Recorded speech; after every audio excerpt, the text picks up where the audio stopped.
I have to take my vitamins as well. Oh my god. I have started the just a sec. starting. Sorry. Oh no, what have I done?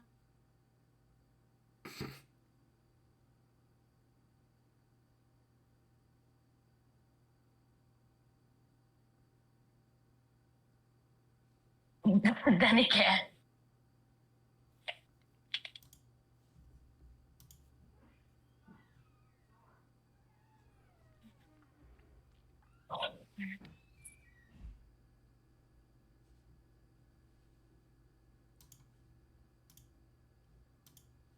Oh, we're gonna give it a moment.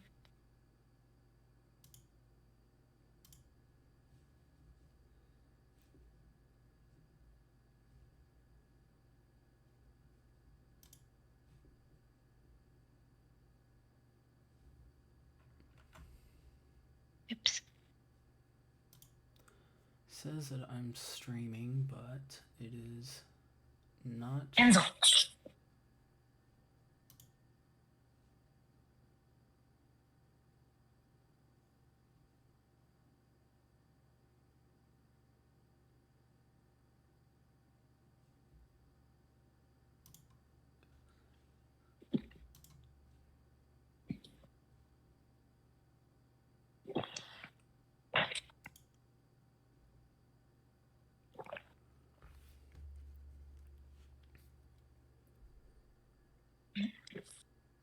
I'm back. Welcome. Can someone do me a quick favor and go to my Twitch channel, see if it's pulled up the stream? I'm already in. I'm actually connected, but I'm not sure where it's supposed to be showing. It shows me I mean, there is a little window that's open, and the time says 9 minutes and 48 seconds. But I'm not sure if that's Try correct. clicking on that to see. I did, but it doesn't stay. It doesn't stay because then the purple, you know, like when you watch the videos on YouTube, the little bubble, it advances on the line, you know, and then you reach the end, and then it says that it was only 12 seconds long. Like there is no, you know, like how you'd watch a live on Instagram. I know you're not on social media, so I don't know how to explain that. But you usually have the little bubble with the red bubble saying like live, and that stays even if it's not on yet, as a like preview, I think is the word. Like it doesn't appear like that. There's something sticky on my ear. But the page appears. Oh yeah, it is live. It's on the starting soon screen. It's on the starting soon screen. You can see that? Mm-hmm. Yeah, I just opened. Yep. Okay. And it's all ticking down properly? Mm-hmm. Yeah, it's currently on 6:11. All right. Oh wow, we don't see the same. So it should be fine. Good. I was worried about that. This is the first time I've ever done a stream before, so... Whew.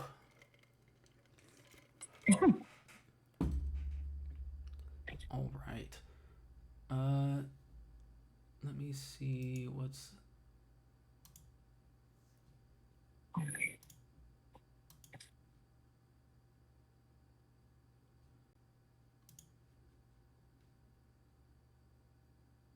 Danica.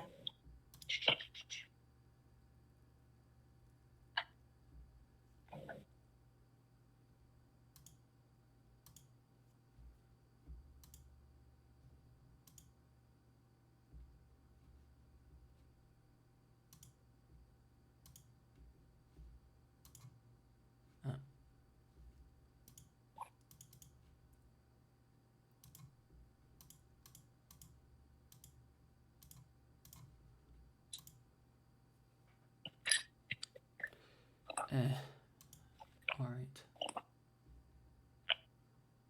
Oh, now I see. Alright. So I won't do that. I'm just gonna manually switch. Alright. How has everybody's day gone so far? Chaotic. Evening is going good. Oh, going well. I'm actually still in my dress that I wore to the party. I didn't have any time to change. Changing. Yeah, it's alright though. I was laying in bed all day watching TikTok, so I feel that. kinda lame. It was kinda lame. Oh, I started watching Bean Hotel. How is it? It's amazing, actually. Yeah, the songs are really great. So are the characters. I'm annoyed because people said that it's on Amazon Prime, I think. Yeah, it is. Amazon Prime. Only have Disney Plus and Netflix, which I'm surprised is not on, actually.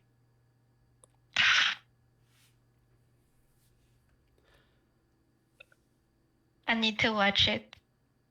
It looks It's very, really very good. good. I keep seeing edits on Instagram of it. Like, I need to watch it. But like, Amazon is just so expensive. And now we have Netflix and Disney. Why? Well, how much is it? It's I don't have Prime as well, so I don't know. For me, it's like what is 16 it, bucks a Prime month. Video or something? How much? Oh, yeah, it's around that, I think. Danica,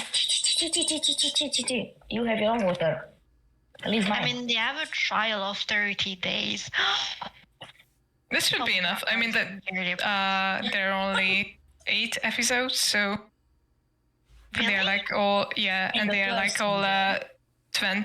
20 or 25 minutes Oh, long, I so thought they had at least 2 should seasons. be alright. No, only one. It came out in 2024, as far as I know. I mean, the full first season.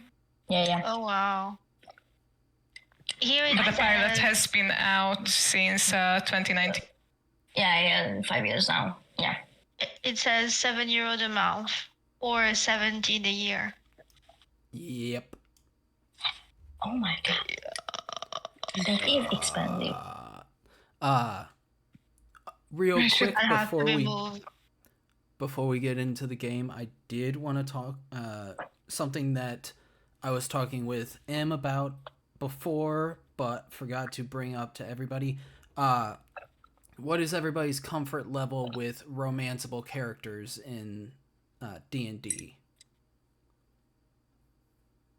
I'm okay with it. Yeah, I'm fine. Yeah, me too. Yep, me too.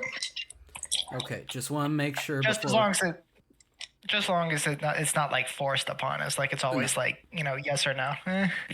No, consent is the number one rule. So if there's ever a moment where, say, a character is flirting with your character and you're like, I'm not about this, you can just let me know and it ends there. But otherwise, it's something that's out there and possible to do. Can also go within the party. So if you guys start to feel like your characters are developing feelings for members of the party, then talk to each other first before you start acting on it, but just as something that you're able to do. Our characters can't even greet each other properly. Not even romance each other. Yeah. Or doesn't We even never know half. know. We never know Or in the doesn't long even know run. half their names. So. That is also true. Down to the I'm sorry to interrupt. 16-minute mark, or 16-second mark. So we're going to be starting up soon. Everybody excited for doing downtime events? Yep. Downtime travel events, too. Oh, yeah.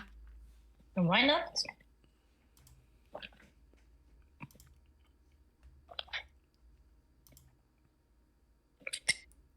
Danica, why do you have to always be in the center of something that you shouldn't be? All right. And now we're in the game.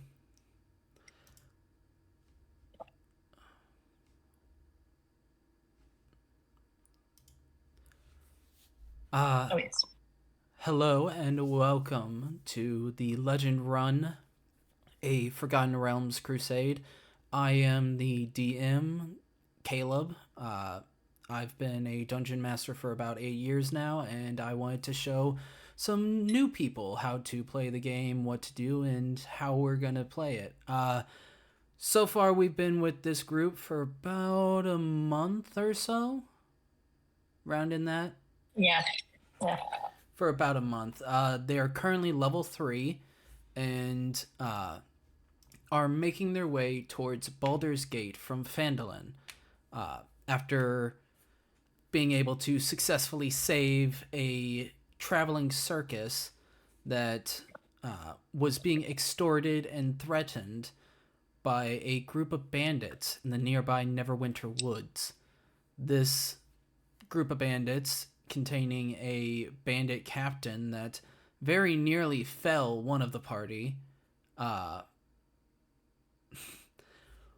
was taken down, slain, and the party was given the reward of 150 gold pieces, and later offered the chance to, or offered more gold to accompany the Malrin's circus to Baldur's Gate as security. Whilst doing this, a ally who had been with the party for a short time, Cal, actually took the group aside and let them know that he is going to be escorting and guiding some of the youth, the children of the party, or of the circus, who have been taken in as orphans, as children left on the street, and given a chance at life. But he is going to take them to his monastery off on the coast and is going to help them in growing their monastic traits. The children that are going are all dexterous children who are pretty nimble and lithe, but seem to be interested in the aspects of becoming a monk. On the first day of travel, he left the party escorting these children along, and Gaius, our ringleader and circus owner, husband to Leobida, and father of Lucius, turned to the group on the first day of travel and welcomed them into the actual circus. They gave tents, made sure that you have your space and that you have as much rations as will be needed for this 3 10-day travel. A 10-day is the length of time for a week within the Forgotten Realms, as each week is 10 days. But on the first week of travel, Vespera was able to... How do I forget her name every single time? Vespera, do you mind telling me the Pietra. name? Pietra. Pietra was able to tutor and instruct on how to use a tarot deck. She took the time guiding you through the steps of how to shuffle the deck properly, how to pull the cards, and what each card means. As she is describing and teaching, there's almost a sense of comfort coming from her, of having something to do, having someone to talk to. She seems very happy to be able to teach. And as the first 10-day finishes, she hands off to you a small deck of cards. Looking over the cards, you can see that these are all tarot cards, but they're all sized to be tarot cards, but they are missing portraits. They're blank except for names, the different names of the different cards. But as Fiatra hands you this deck, she says, "You have gained much traveling with us. Now it's time for you to put something out into this world too. So please, take the time. Try and make this your own. Every deck should be made for you, not bought, not taken. Something that you have." Thank you. It means a lot. It meant a lot to be able to teach again.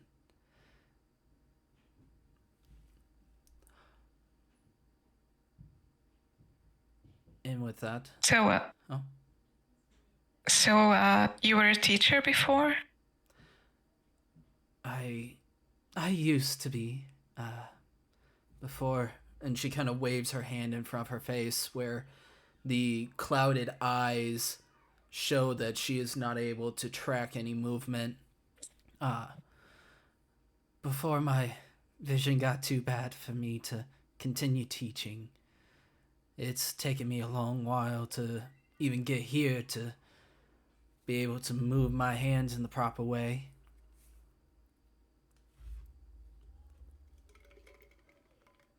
Well, thank you for your time and patience. Anytime. If you ever have any more questions about tarot reading, don't be afraid to ask.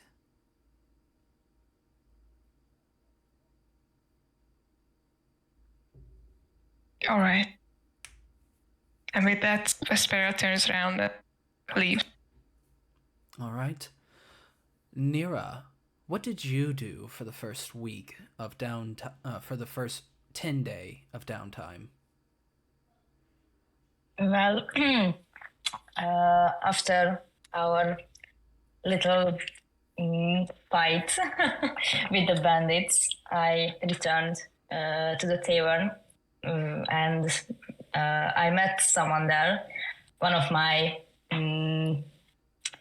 spies, and I get a hint that these bandits were related in some way to the humans I'm chasing. So I went after that information and tried to gather some more about these people. Go ahead and roll me an investigation check. Oh, okay.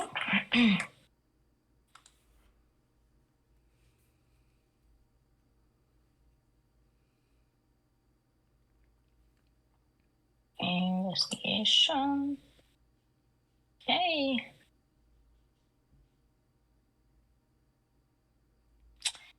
A solid 6. A solid 6. All right. With a solid 6, it's hard to find any information in this area.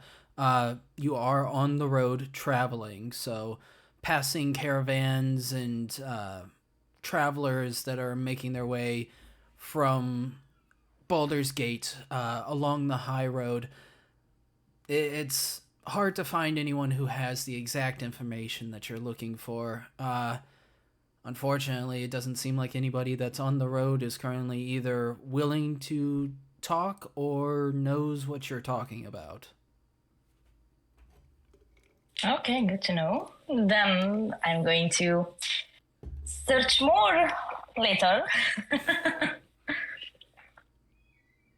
All right. So that is your first 10-day. Cora, Yes.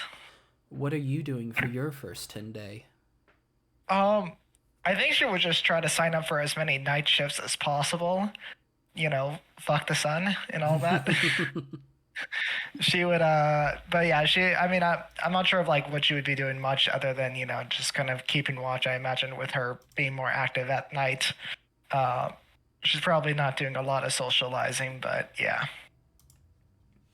She would just kind of keep watch during the night and then, you know, try to do her reveries somewhere that she can do whenever she's got a moment.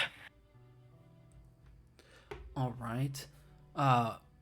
Give me a perception check for your night shift. I need 2 perception checks.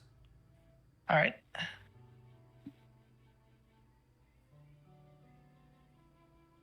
That was like so close to a 1.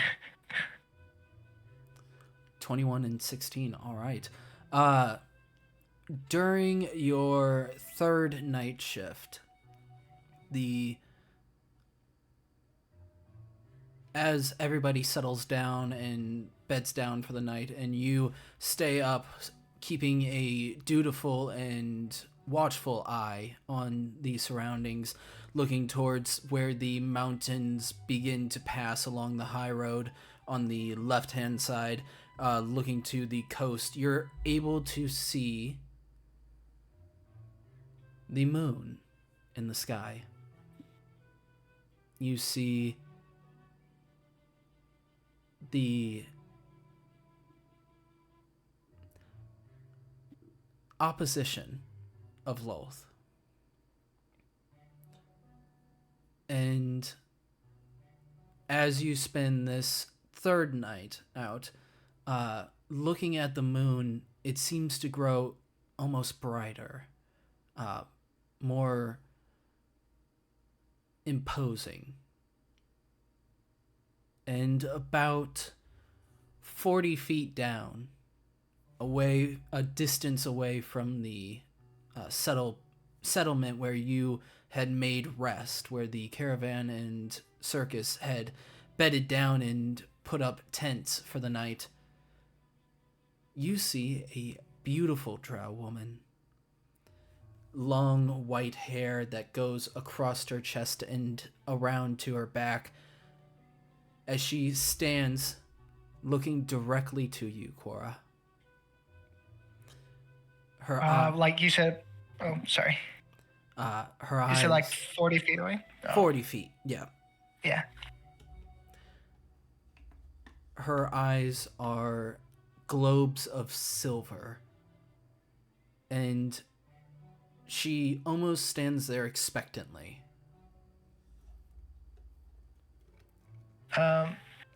Cora would very cautiously start approaching her, kind of walking up to her, starting with a Vindui. As you walk up to her,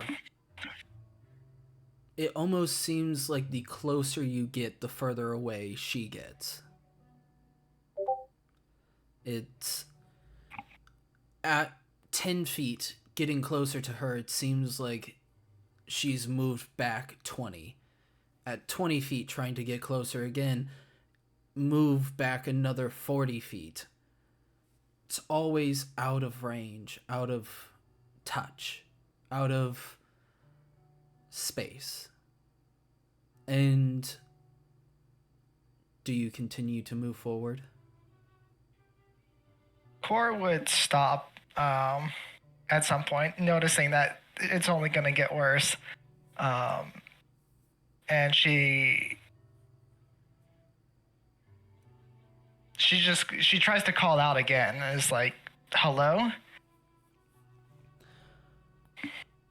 Hello? The woman speaks. Her voice I can't exactly do the voice, but her voice is a almost musical trill, bright and a almost passionate voice. Cora? How do I know your name? Are you from Minzobarazan? I have watched over you for a long time now.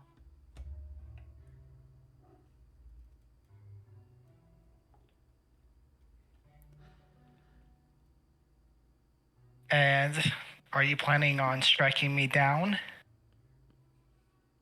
That brings a laugh as she looks to Cora. No, dear child, I do not plan on striking you down.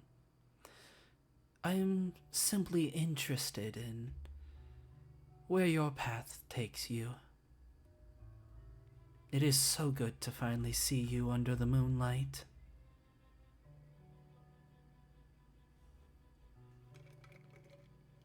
She would kind of like look up at the moon and back to the drow.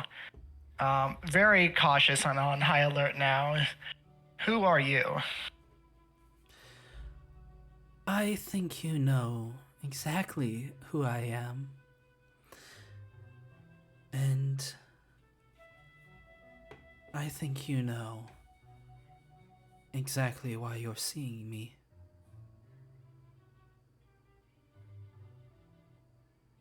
Because I'm going crazy?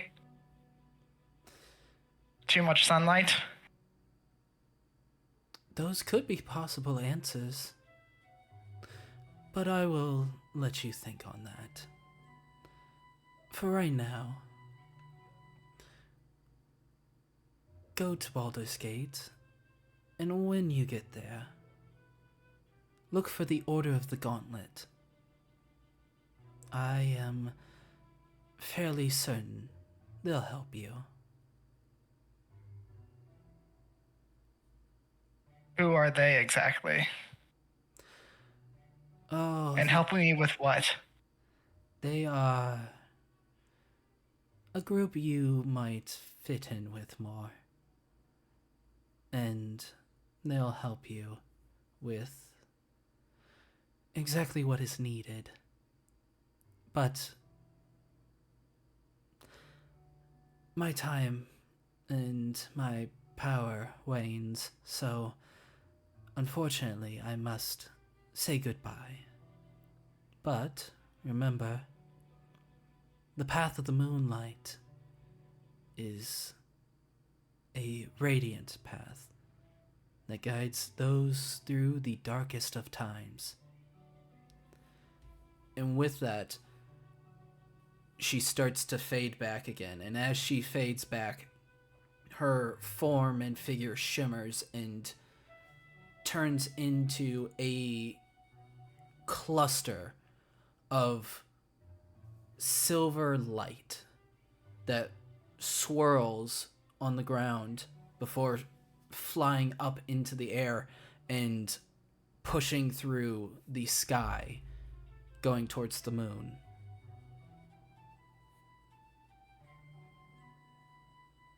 Or would just kind of step back, watching for a moment, kind of a bit stunned. Still trying, like, not 100% sure if it was real or not. But she kind of does think about it and try it. Has she heard of the Order of the Gauntlet before? Go ahead and roll me a history check. Alright.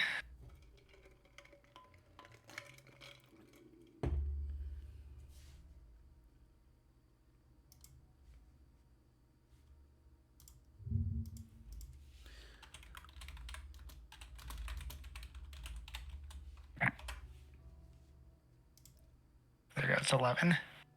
An 11. Yeah. What you would know of for the Order of the Gauntlet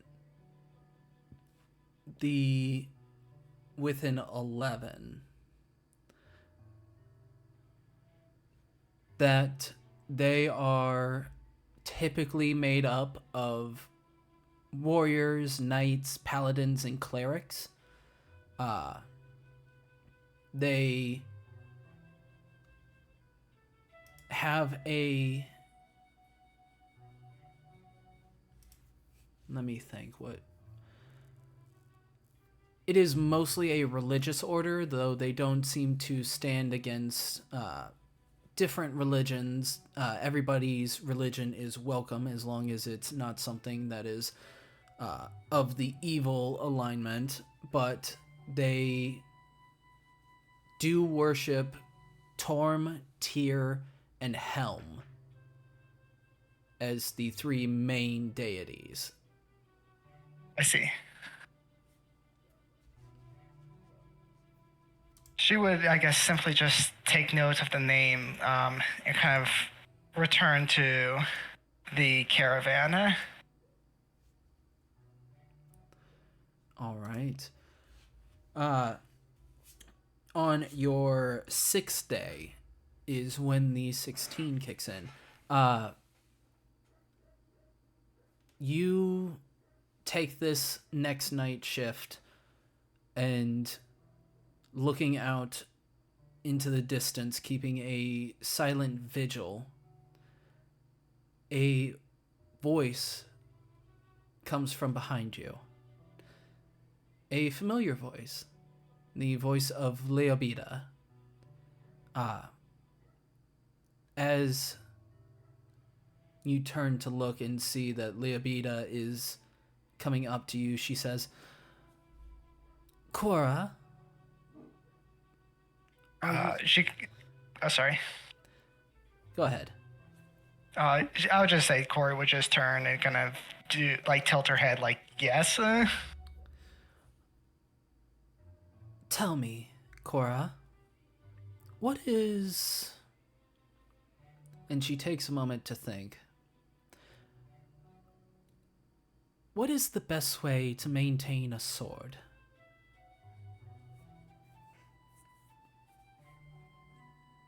In your hand? Oh no, I misunderstood it. And she would kind of squint her eyes a bit, kind of wondering where Leobid is going.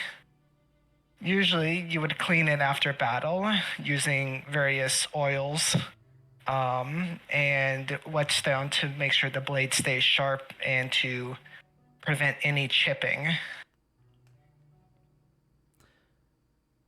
And is that a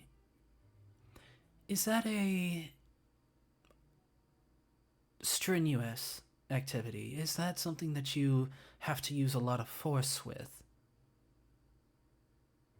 Generally no, unless the blade is in very bad condition. So,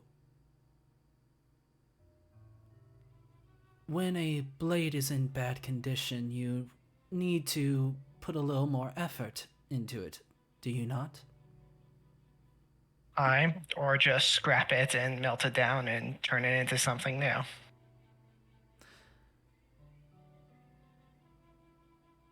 It is funny how similar people are to swords, it seems. Remember, it is better to be with the many than it is to be with the few. And then she turns around and walks off. Or is just absolutely confused. Just like, what? She would ask, like, what was that about? Our lessons never stop, and you can always learn, she calls from over her shoulder.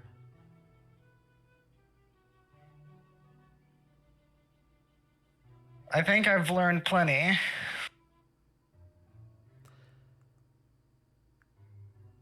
But I still fail to see the point of this lesson.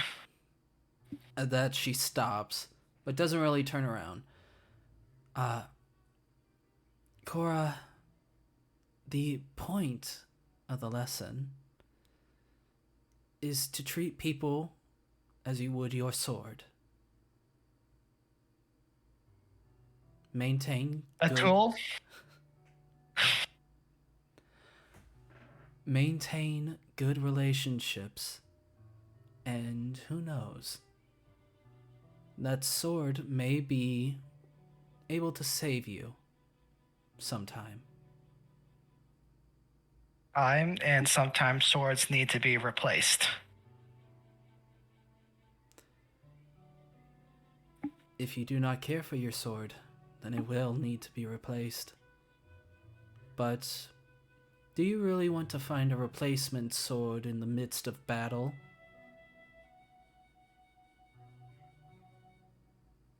I suppose you have a point. Alliances need to be made. Relationships need to be maintained. Don't forget While they suit you.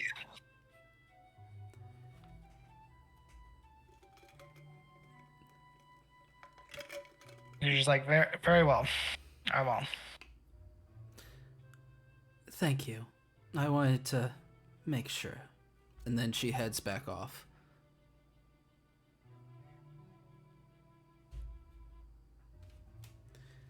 Cora's having a fun 10-day. Yeah, apparently. You're just getting lecture after lecture. Yep. Anything else you'd like to do on your 10-day? I think that's it. I think just the lecturing's probably going to make her a little bit more antisocial. All right. Even more antisocial Cora for the next 10-day. All right. Well, she wasn't antisocial before. She was just abrasive. Abrasive. Yes, she is the Scotch Brite sponge. Abrasive on the outside, but soft on the inside. So, up next is Ione. What did... Well,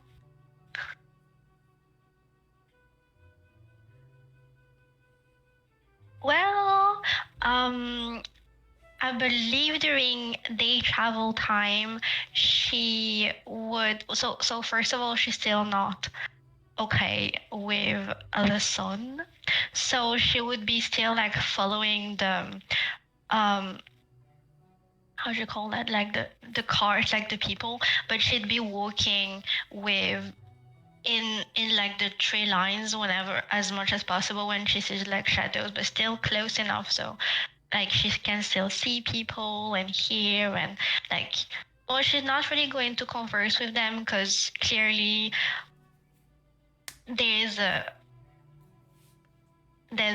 gap, but she'd be observing, kind of like learning a little bit how people interact with each other upstairs, if I can say. But I do feel like, well, because she doesn't technically need sleep, she would either like meditate or also take some night shift too. Oh, but she would be keeping an eye for like material, because since Linnell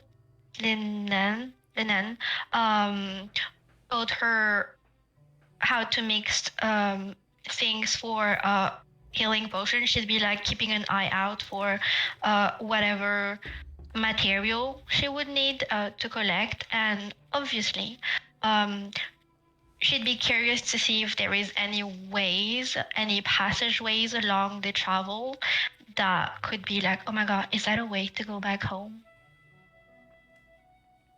All right. Give me a nature check. To see if you can find any herbs. Okay.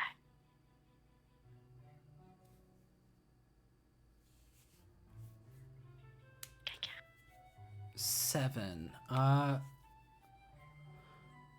It's hard to find anything along the high road, considering that this is it's a freshly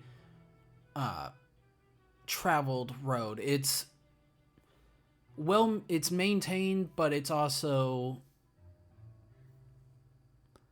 looks as though it hasn't been used in some time, and it's just now starting to get foot traffic through it.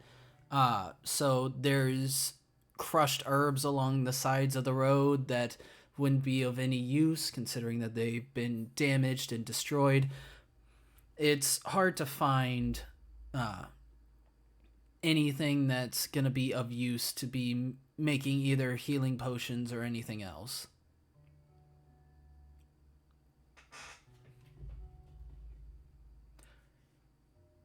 It's okay.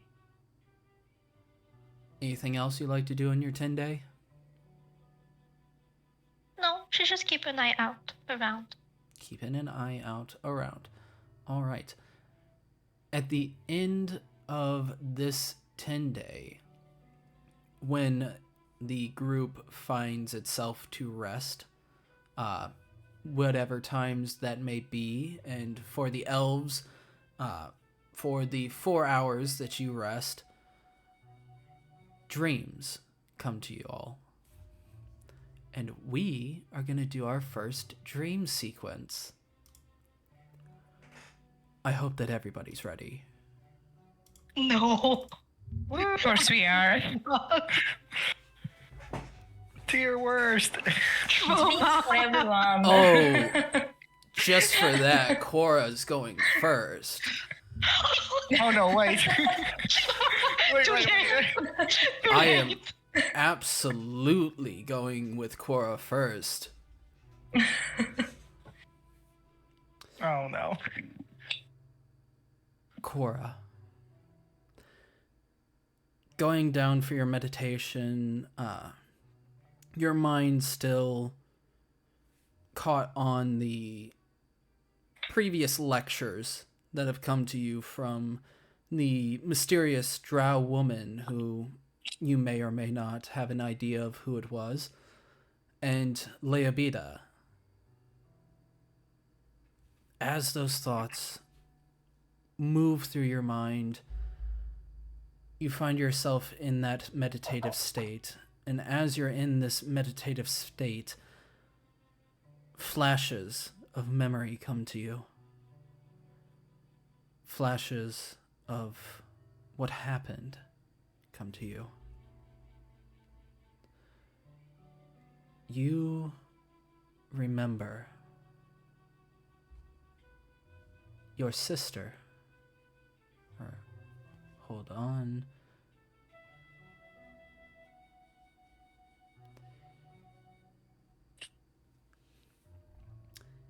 You remember your sister.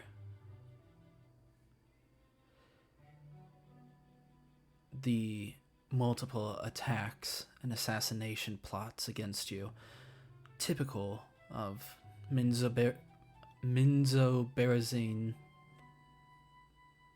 Yes, I believe that's how I'm gonna try to pronounce it from now on. You remember your mother in the way that she favored you, sparking even more ire amongst your siblings. You remember how you were going to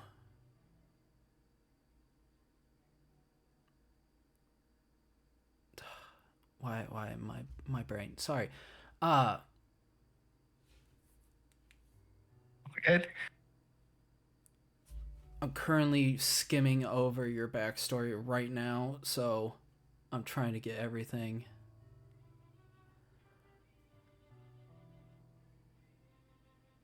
You also remember your downfall and your mother's voice saying that you had dishonored yourself such that even the Spider Queen would be unhappy with you as a sacrifice to Lolth. And being cast out into the Underdark, stripped of everything that you had held dear, everything that had given you comfort, the titles and the power, the ability to move through the houses of Minzoberzine. You remember the journey to the surface. A tough, hard-fought journey where goblins, vicious creatures and animals of the Underdark plagued your path. And then the first sight of the moon. The first sight of freedom. Though it is not a happy freedom. And as you remember staring up to the moon, your mind bringing about the memory and showing you through your own eyes staring up at this bright orb within the sky that shines down soft white light. A spider's leg begins to wrap around the moon. A second, a third, a fourth, fifth, sixth, seventh, eighth. And as it does, the moon darkens and wanes. And soon you see, within a wide spider web in front of you, a cavernous cave, expansive, and a large spider form. It is hard to tell the exact size. It could be 15, 20, even 30 feet tall from foot to abdomen. But coming from the front of this, a drow, the torso blending in with the spider's carapace, as this drow looks on to you, Cora. And she says, "You, Cora, stripped of title and noble name, stripped of everything that made you useful. But there may still be use for you left. Elistray seeks to misguide you, seeks to take you down a path that is not suitable for you. I wish to bring you back into the fold. But in order to do that, I need you to kill. You're going to have to take out Zeleth. I suggest you keep that in mind. That is the only way to gain my favor once more. And I know that you wish for my favor, do you not?" As the spider legs begin to creep up towards you, stepping closer, the webs not imposing any stickiness along the legs, but as she gets closer, you feel your feet begin to be rooted into these webs. Looking down, you can see new webs beginning to form up along your legs and up towards your torso, encasing you and enveloping you. As the drow woman leans down to be within eye level, looking down directly into Cora's eyes. Have a good, long sleep, Cora. You're going to need it. And then webs envelop across your face. You feel as if you're suffocating, as if all air has been cut off from you, and you are in this state of almost torture before a new voice forms. And you feel the webs beginning to burn away. Not hot enough to burn at your flesh, but enough that you can feel it, feel the warmth pulsing from you. As the voice says, I would never do something so cruel and so... poor child. And you awake from your meditation. Not a restful meditation, not a good meditation, but you awake from it fully rested. All right, yeah, not a fun sleep at all to be thrown into a family squabble. And now, you know what? I want Ione to roll me a d4. Okay.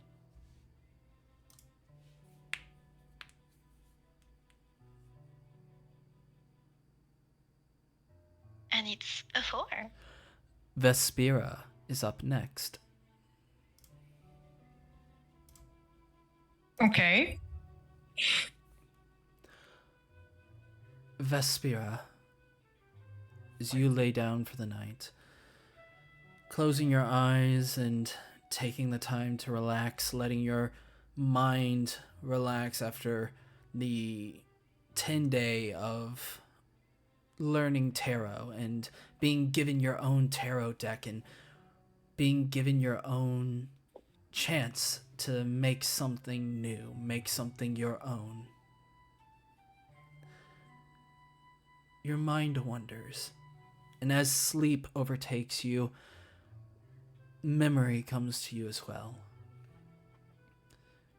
Memory of Mirel, of your life and your time as a child, the foster family that you had known, that took you in, but then disappeared. You remember the first day that you joined the Silver Shapers Guild. The first time feeling like you're part of something bigger than yourself, bigger than everyone around you. You felt a family. And in that family, you found success. You found power. Moving through the ranks quickly. Your mentor, Caius, watching on with seeming happiness. Your best friend, Mirel, encouraging you to go to greater and higher heights of taking on new and exciting jobs. And Thorn, a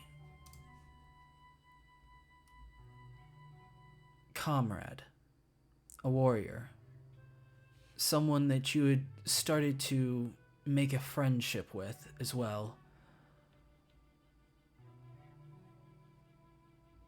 And then the day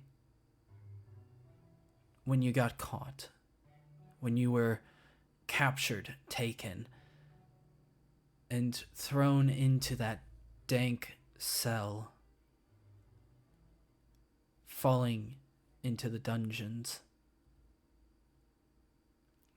You met Salento there, but you also found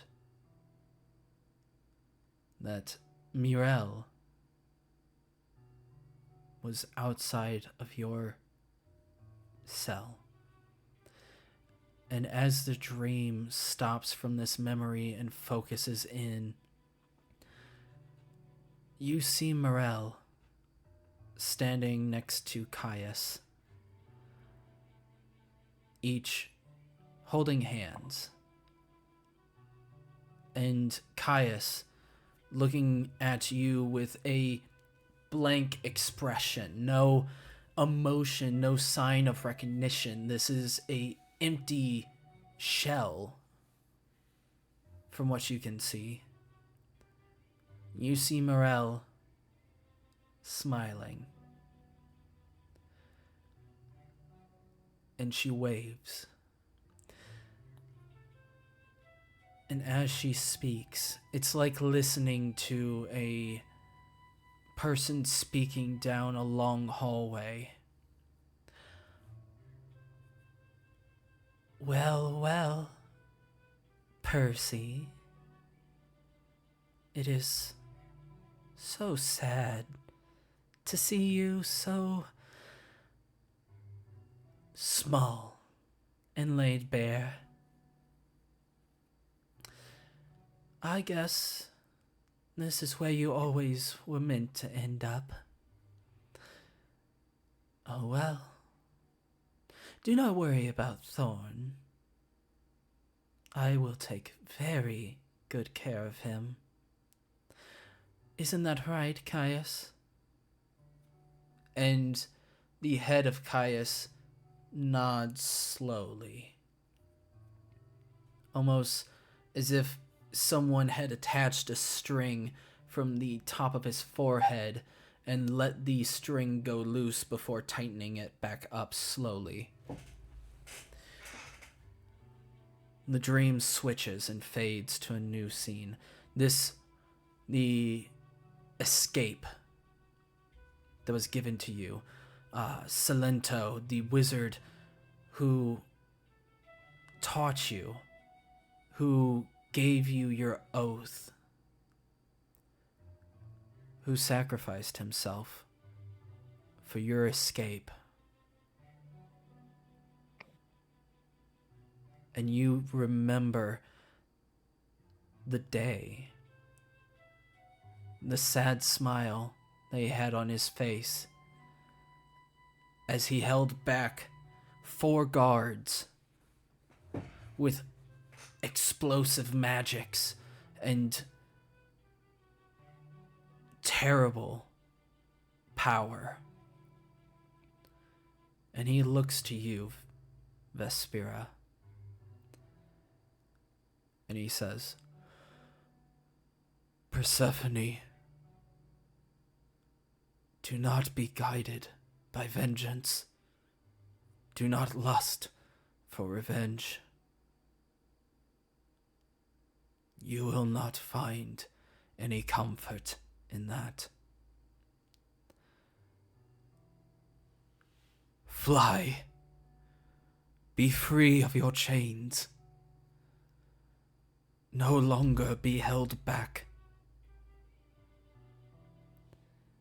And you see a crossbow bolt hit into his shoulder as one of the guards sends a hand crossbow bolt into his shoulder. He reels back in pain, the blood beginning to pour from this wound before he reaches out a hand to you, and you feel the world around you go dark for but a moment before you're outside of the dungeon. You're free.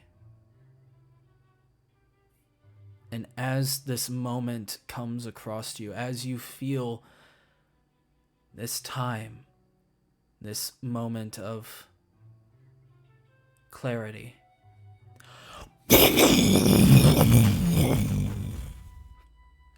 the ground beneath you shakes and quakes.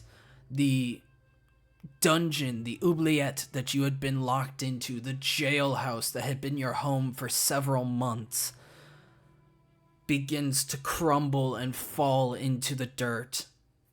The sounds of explosions rocking through the area as you know deep down in your heart that Salento collapsed this dungeon on himself in order to save you.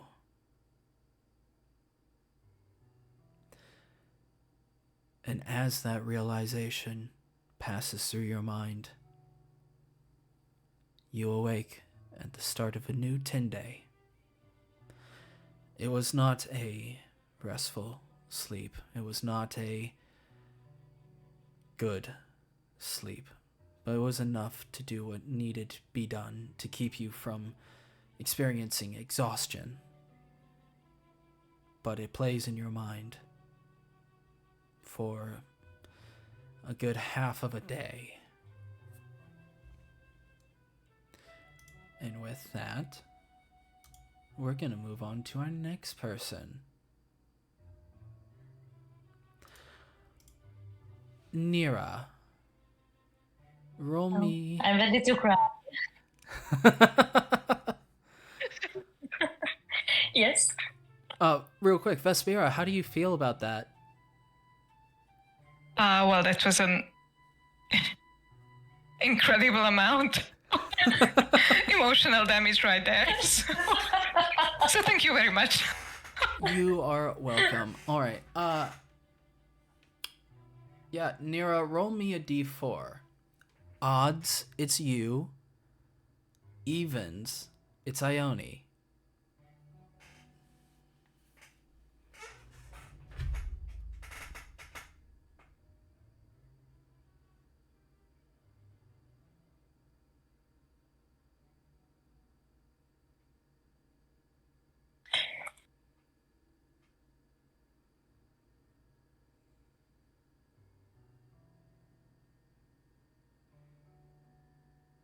Ione. This is 2.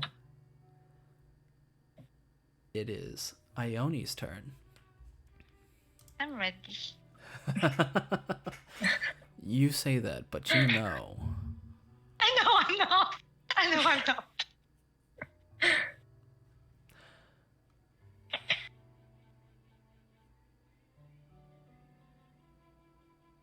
All right.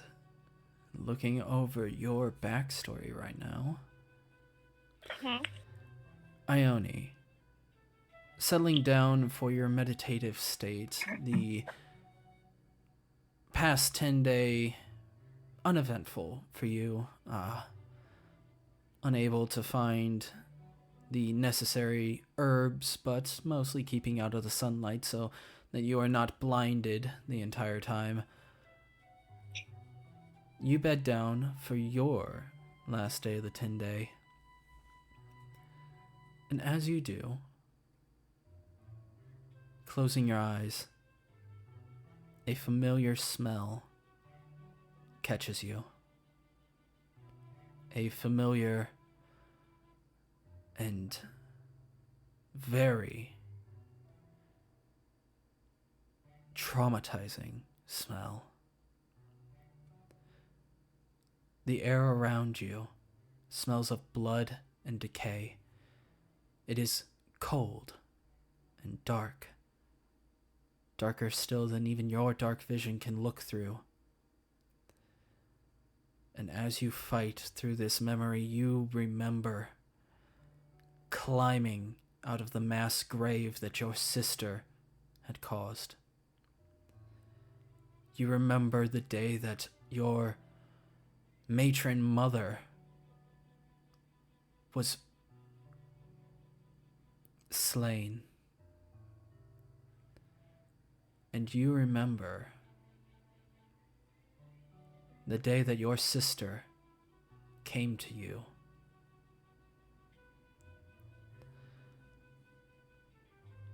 The paranoia, the thoughts, the needless and unwarranted destruction of your house. And the wizard that was taken over. You sit in this mass grave, staring out into inky blackness as rage begins to fill your mind. And as you do, the darkness fades.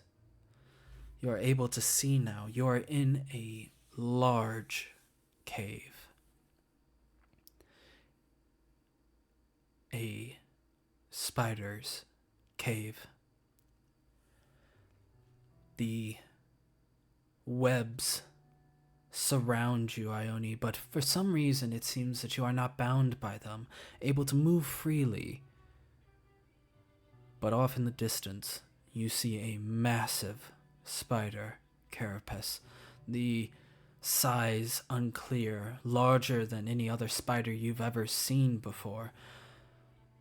15, 20, maybe 30 feet tall. And then you see the torso of a drow woman who smiles out at you. Oh, my most faithful. It is so sad to see you stuck in such a saddened, disgusting place. Come to me. And she beckons her hand out. As she does, you feel the webs beginning to pull at your feet. This time now you're stuck and almost puppeted towards Loth, the Spider Queen herself. And as you are brought closer, a strange feeling emerges. A feeling you hadn't felt since the day you first found that you had magic powers.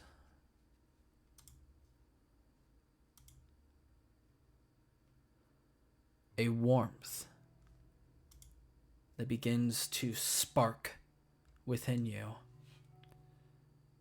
Within your chest, you feel almost a fire beginning to grow, and as it grows, you hear a new voice, one that you had not heard before.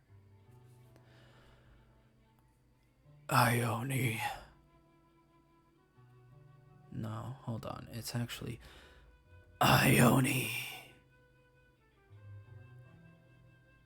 Why would you let yourself be puppeted and pulled along on a string? Why do you allow yourself to be taken to someone who cares not for you, for your pain? Why? And as you see the face of Loth staring down with some anger as the webs along you begin to burst into golden flame, a roar fills the air. A loud and strong roar as a shimmer of gold scales pass by your eye line, passing by in front of your face, whipping across the form of Loth and causing the scene to shift entirely. As you see standing before you, a man, a human man, with jet black hair that is slicked back, eyes, golden orbs that almost seem to burn like the sun, tan skin and fine robes draped across his body. Ione, it is not too late to find one who is more worthy of you. You come from my line, and I do not wish to see my line being toyed and chained like you are. You may find that you feel the need to continue following down this path, but I can tell you it leads to nothing but sorrow and emptiness. I beseech you, do not go down this path. Find your own way. Find your own purpose. Loth will use and then discard you the moment that your use is no longer there.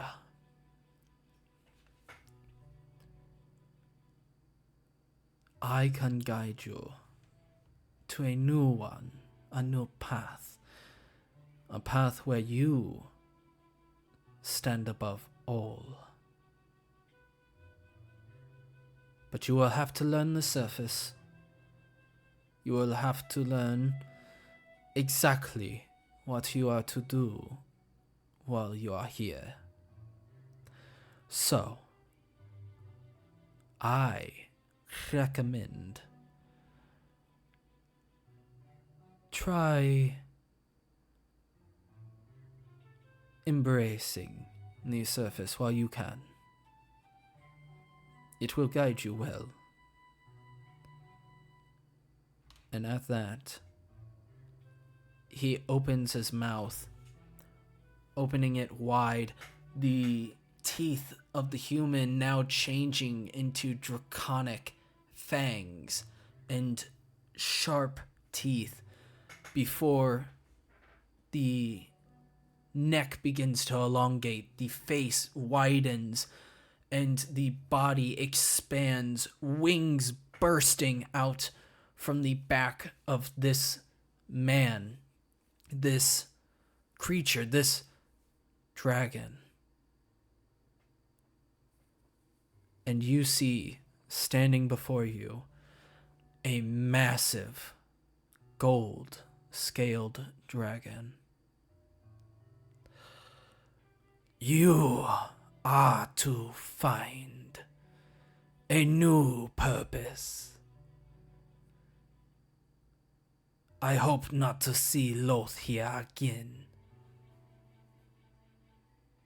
And as he says that, spider webs begin to emerge once more, this time covering over the dragon, engulfing and encapsulating this dragon, rendering him down to the ground. And you watch as the Spider Queen herself looks upon you, Ione. It is always your decision, but I would like you to know exactly what happens to those who fail to meet my expectations. And she waves a hand across the encapsulated form of this dragon, who is still writhing, still fighting, embers forming along the webs that are being covered up by new growth and new webs constantly before the encapsulated form stops shaking, stops moving, and you see a spider leg break through the web, breaking it apart, showing a drow, a drider, the upper torso of this Drider, showing the former body of a drow male with 8 eyes along the face, large mandibles that come from the mouth that hangs open wide in this distorted and pained expression. The legs of the spider creeping forward towards you and walking closer as it says, "Do not fail our queen. Do not fail our queen. You shall not fail our queen." And you wake, stuttering, coming back, looking around in shock as your breathing quickens, and then slowly you feel yourself calm. And you are now on the next 10 day. And up last...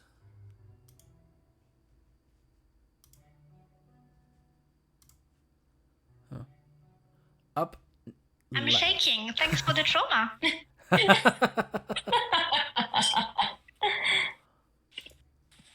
And now, it is Nira.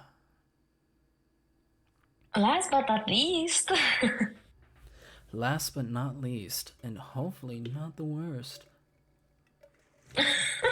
Who knows at this point? Nira,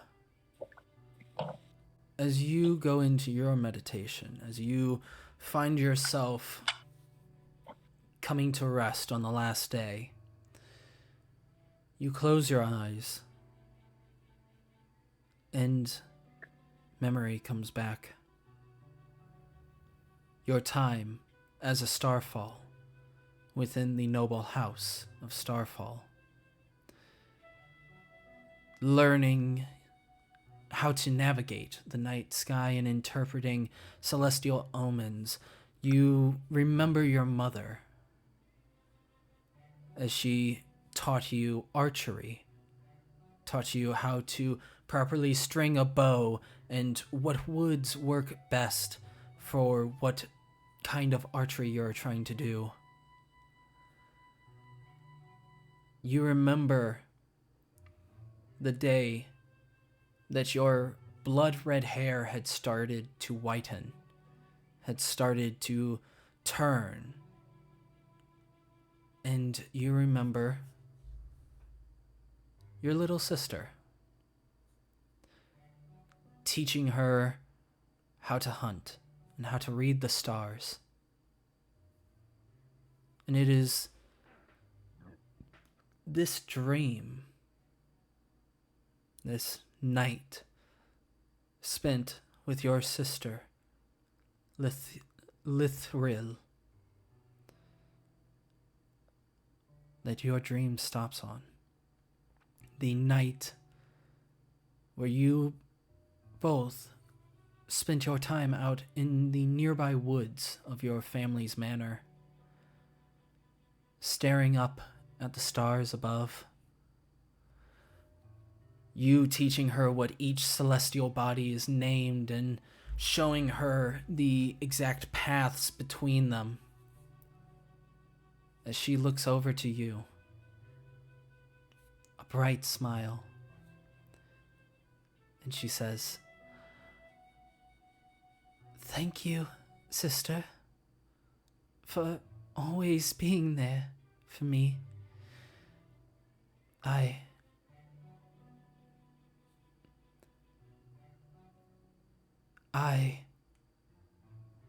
And an ember falls in your sight line, and another,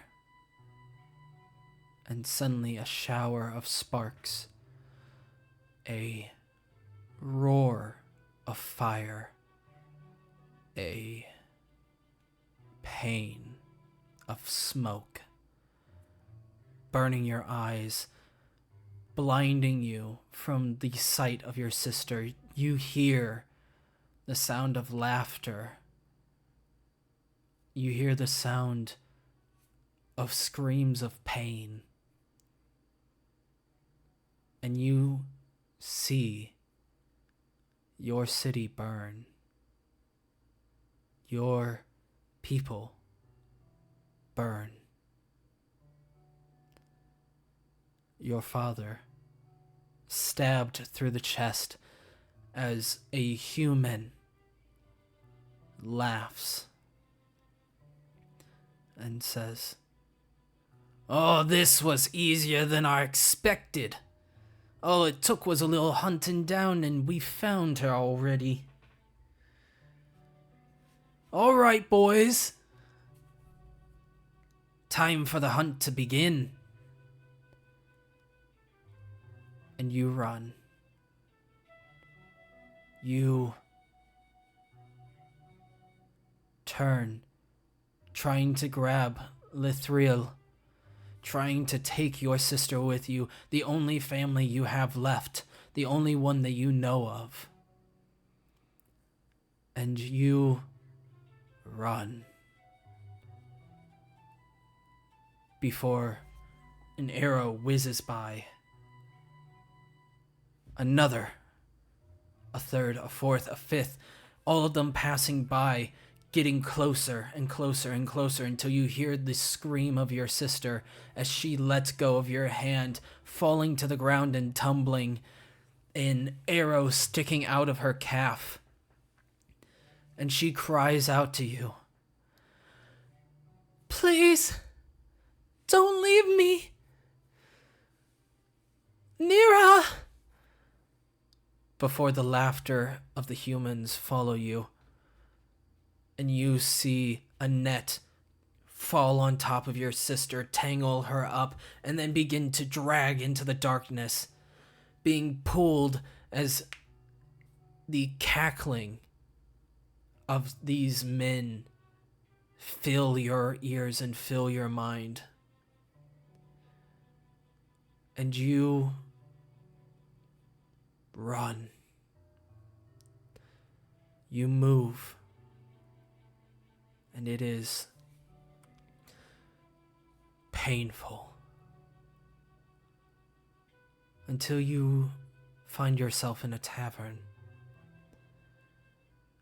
trying to drink away your sorrows, trying to find information on the bandit group that had taken your sister and had taken your family, taken your only family, until you overhear two elves discussing the story of the Starfall family and the city that was razed to the ground before a mention of a branch of your family, one that you had not known about previously, one that you were mostly unaware of. But you have a family, and it waits for you.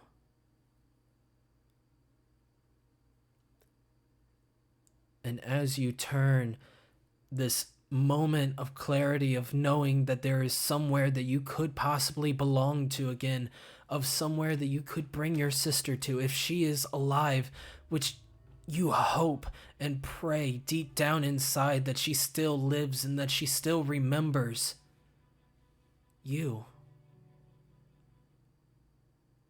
The dream fades.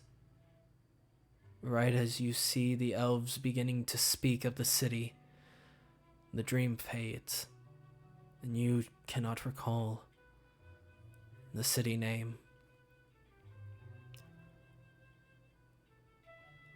And with that, you awake on the next 10-day journey.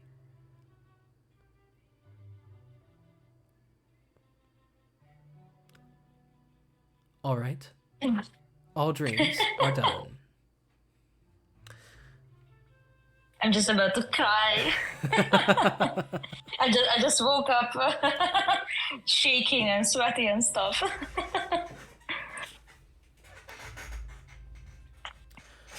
But now starts the next 10 day of downtime that you guys have on the road, let's roll a d4. Nira is 1, Ione is 2, Cora is 3, and Vespira is 4. Vespira, can you roll me a d4? Sure. Oops. No. Maybe not. Okay, What did you do? I don't know. Really want to know? So I accidentally clicked on D6 first, and then I clicked on D4, and now I click on D6 again, and it just keeps going up like 2, 3, 4, 5. So there should be an right X, click. or you can right click. Okay. Oh, nice. All right. Yeah. Of course, I can roll a D4. Eventually.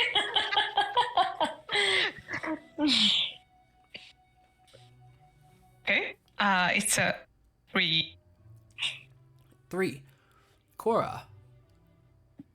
What does Cora do for this next 10-day journey? I guess like more of the usual. I'm not sure if like anything needs to be done, but yeah, she's just trying to stay to the nights as much as she can, and walk in the shade when she has to walk in the day. The only person she really would stick by would be Ione.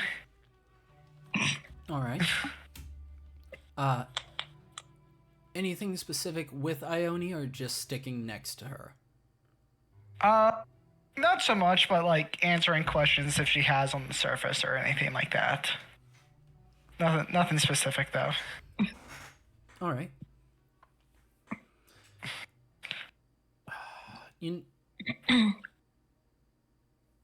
For another guard duty, go ahead and give me 1 perception check. Sounds good.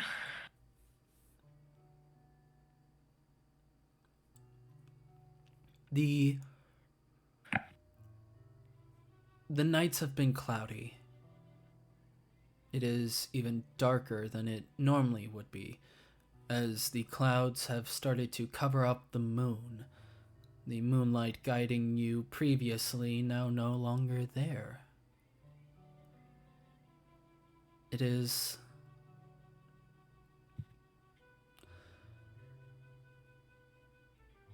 You know what? How does Cora feel about the moon being hidden away after her dreams? Honestly, kind of relaxed. Relieved. All right. The nights go by pretty uneventful. All right. It seems like the high road has been cleared of most bandits so far. But that is your 10-day. Mm-hmm. All right. I need another D4 roll. This time Ione can roll. If it rolls a 3, roll again. Okay. He rolled a 4. Vespira, what are you doing for your downtime? So I believe the man I talked to in the tavern during the last session told me to look up 9 fingers. So I feel like Vespera would try to recall any specific memories of what she knows about that guild and what she has heard about Nine Finger Skin. All right, go ahead and roll me a history check. Or hopefully I can find that. Okay, here it is. And hopefully it won't be a net 1 like the religion check last time. Oh, not much better actually. So. Oh well, it's a again. 3. Yep. You tried at least. But yeah, that's my lucky number for the day. It This- seems like. Vespera, it's not coming to you. You never really went outside of Waterdeep, which is where the silver Silver Shapers. And Silver I believe it was Neverwinter, actually. Neverwinter. You've not really been outside of Neverwinter. Most of your time was spent learning the streets and the time. Your time was mostly spent in Neverwinter. If you were ever sent out on a mission towards Baldur's Gate, it was a small mission and not one that really delved into the deep underground of Baldur's Gate. Keen, who could be Keen? It's Nine Fingers is a weird name. Like, There's. Nine Fingers? Who has 9 fingers? And you kind of just feel yourself falling down this rabbit hole of like, why are they called Nine Fingers? Did they make that name? Are they called that by everyone else? Is it like... How did they lose it? Yeah. Like, how does that even happen? How do you lose just one finger? Should we guess? With a 3, it's... You have no idea. But... Yeah, nothing really comes to mind exactly about it. You'll probably find out when you get to Baldur's Gate. Maybe. Okay. Anything else you'd like to do on your 10 day? Practicing tarot card reading. Practicing your tarot card reading. All right. Go ahead and give me an insight check. I bet it's going to be a 3 as well. Oh, let's see. What was that? Insight?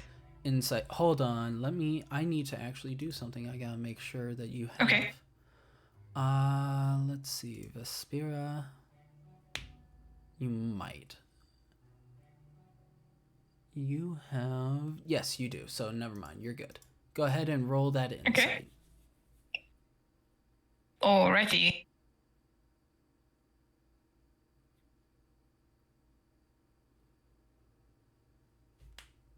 It takes so long to show. Yeah, it's an 18 It's an this 18. time. So, yep, Yeah, that's an 18. I'm becoming a pro. Nice. On the first 10 day, did you spend any time drawing and making your cards? I would think so, yeah. All right. So, as you practice with your cards and as you get the feel of this deck, you draw out 3 cards. And I want you to describe to me what these cards look like from what Vespera would draw. Okay? Okay, do I need to tell the card as well? I'm drawing the cards that you drew. So I have the names in front of me. Oh, all right. Okay. So the first one is a Dwarven fighter who kind of resembles Thorn. So like this really scruffy looking but tough man just holding a great sword to the sky.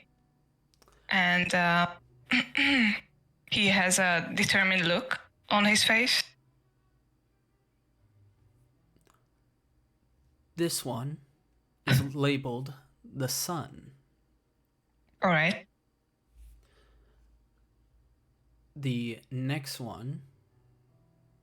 Okay, so the second one would be something similar to her dream.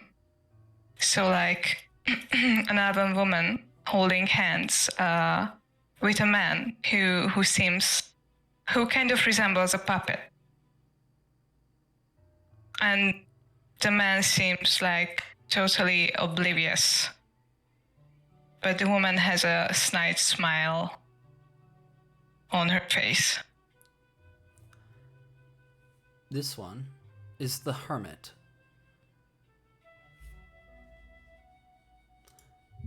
And the last card. Oh, just a sec. Sorry. I'm taking notes, by the way. All right, so that I don't forget anything. All right. So the third one would be this kind of elderly person with a kind smile on his face, with blue orbs floating in the background, which he seems to be controlling. This one is called the magician. Oh, fitting. All right. And I did actually draw all three of those cards, so it fits. Can we see? Sure. Hold on 1 second. Yay! As I pull up the meanings for these. First, I'm going to tell you what the meanings of these tarot cards are. The sun, as you draw the sun and you set it down, you're able to see and remember exactly what the sun means. The card portends good fortune, happiness, joy, and harmony. It represents the universe coming together and agreeing with your path and aiding forward movement into something greater. That is what the sun means. All right. If you're taking notes on that as well. Yes. You're going to be a master. The hermit suggests that you are in a phase of introspection where you are drawing your attention inwards and looking for answers within. You are in need of a period of inner reflection away from the current demands of your position.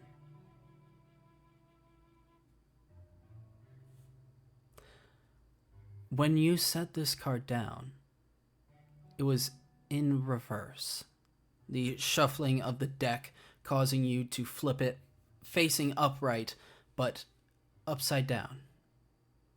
And you know that this means exile, loneliness, misfit, sadness, and withdrawing from loved ones.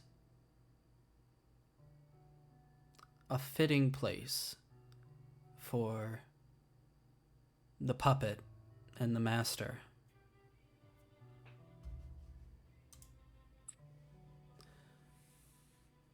And the last one, the magician.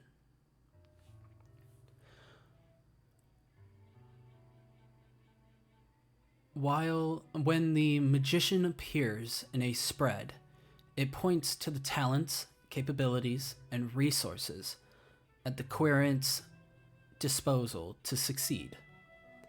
The message is to tap into one's full potential rather than holding back, especially when there is a need to transform something.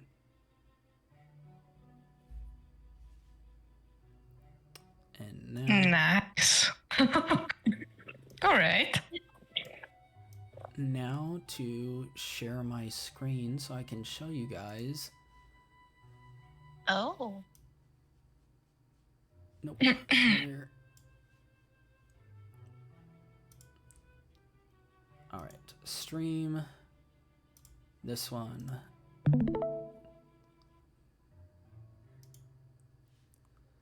So I drew the hermit, and this is what the cards actually look like, but yours I like more. Oh. The hermit, Okay. the magician, and the sun. Nice. Oh, that's great. Nice. All right. And stop streaming, so it doesn't go to here. But you spend your time reflecting on the meaning of the cards and reading them over and gaining that insight. It's strange that you have people that you knew and care about on these cards, but now that they're gone or betrayed, it's a strange feeling of anger and family. It's going to take some time to come to terms with what happened, but anything else you like to do on your 10 days? Not really, but I feel like that after the Vesper, I would kind of try to socialize more than usual. Who does Vespera socialize with? Mainly the others. So like Nira, we would like try to get a bit closer to Ione and Cora as well. Remember, Chat a bit with yeah. Phelon is still with you guys. Oh, right, yeah, and with him Dylan's dream. too. I didn't do Phelon's dream because it's my dream and I already know it. Oh, come on. Fair enough. I can tell you it was not a good dream. His backstory is awful. Oh my god. It's a story for another time. Other waiting for me if he thinks so. If you guys It's a bit tragic. if you Around guys the ask peach. him about it, he might tell you.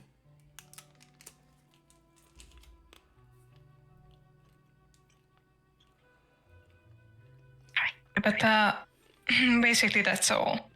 So she would be like really open. All right. You know what? I'm not gonna have you roll a persuasion check, but I'm thinking.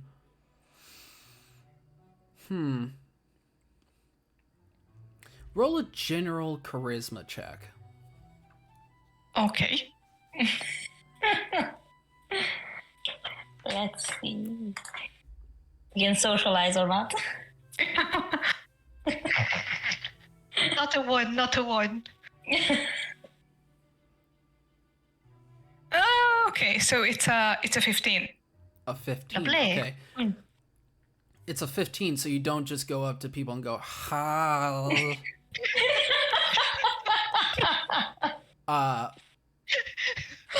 Awkwardly. Hi.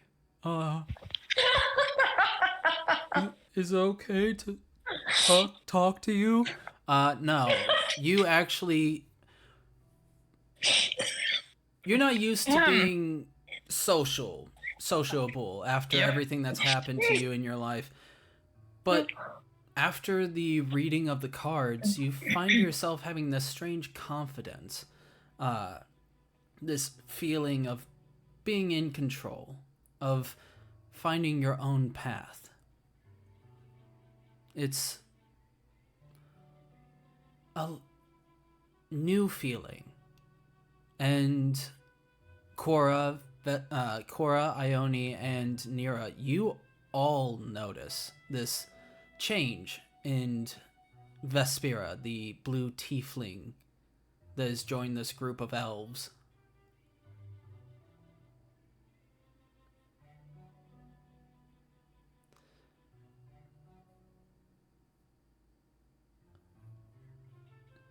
Curious. Anybody comment on the the new confidence seen in Vespera? She come to the shades, I suppose. I'm not walking out there. Yeah. Come in the shadow with us.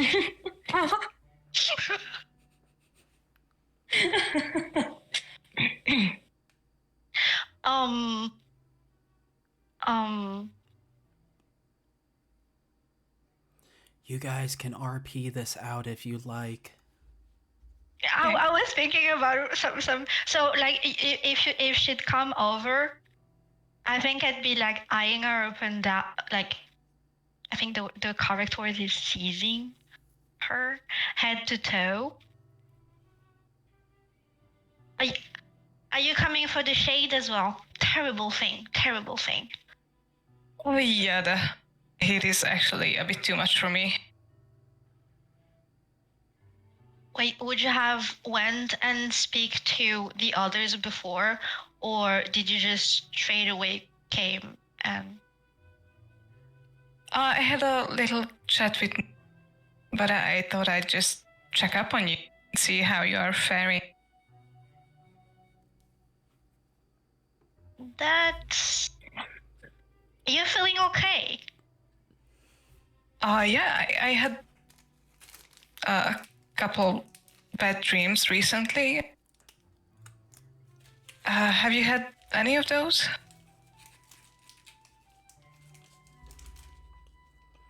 Clara said something.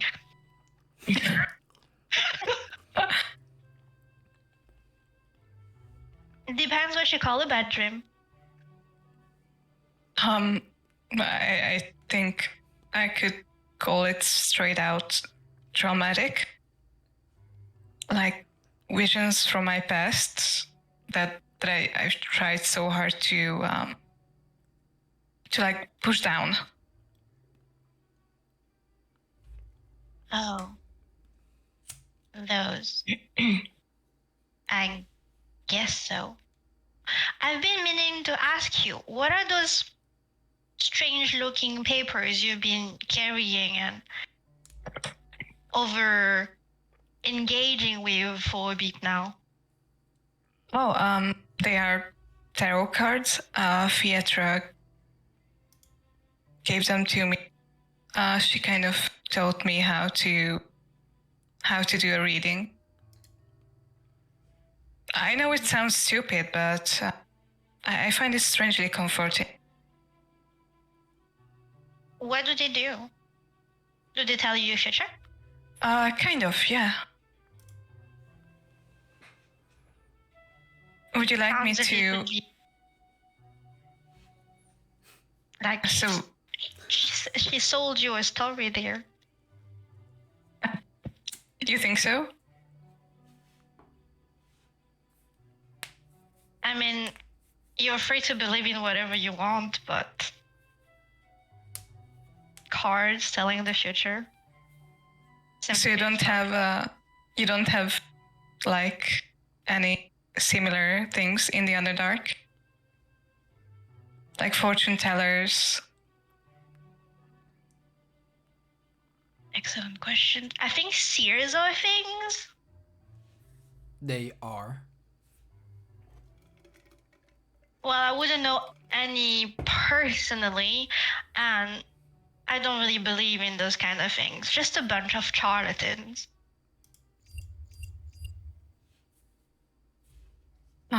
Okay. If you like, though, I could do a reading for you. Humor me. Okay. Go ahead. So, roll insight, Vespera. Okay. All right, let's see. Just please don't let it be a 1. That would be really awkward. You're still learning. Yeah, that's true. Yeah, it's a 15 again. 15. All right. So doing good. That number is following you today. Yep. Drawing 3 cards. I'm gonna draw them right now. Yeah, thank you, because I don't know anything about tarot. So, The first one that you draw is one that you're familiar with. The Magician.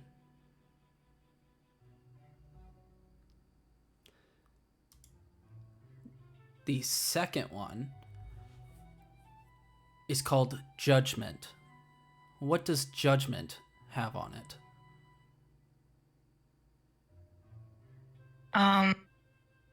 Judgment has. Oh my god.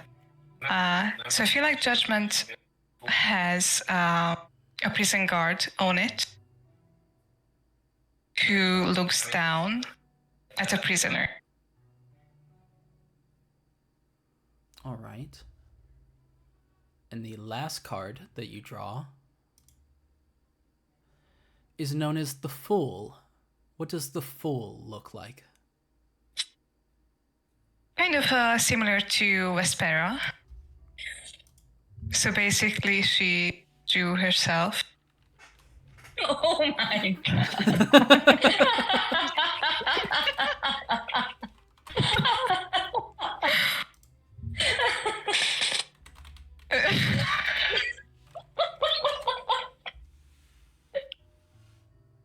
Okay, I lost it completely.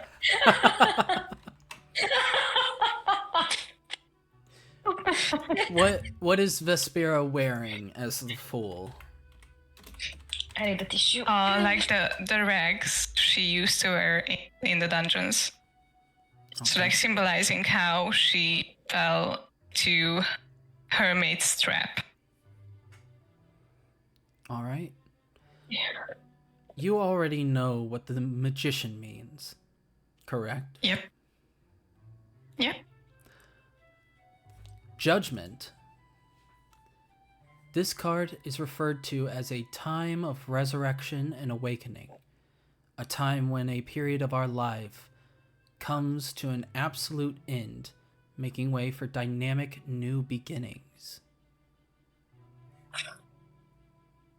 Damn. And the Fool. You got that down? Yep. Got it. The Fool represents new beginnings, having faith in the future, being inexperienced, not knowing what to expect, having beginner's luck, improvisation, and believing in the universe. What do you tell Ione after drawing these cards? Remember how your mentor would describe what each card meant. So the magician has to do with talent, full potential, and the capability to channel your full potential, basically. So I think that would be, oh, sorry, the cat is here. I'm so sorry. Okay. Whereas Judgment and the Fool both represent new beginnings and a time of resurrection and awakening. Also, beginner's luck and just believing in the universe, which I think are both really fitting for your situation, if you ask me. So you can decide yourself if this is a real thing or not. An interesting coincidence, nonetheless. You might have piqued my interest more than I thought you would.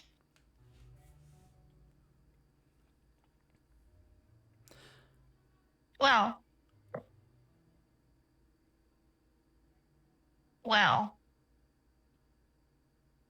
I wouldn't say that you predicted my future, more like told me about my past. Somehow. I guess. I think. Yeah, And it's still I interesting. agree.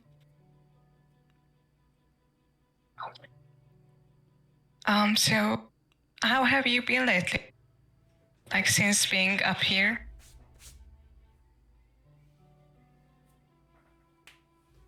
Great, I've been great. Everything is amazing. But you see that whatever she's saying, she doesn't project joy saying that. I mean, I get it. So You I are was. so mean. I know I stepped on you, but believe me, I needed to do that.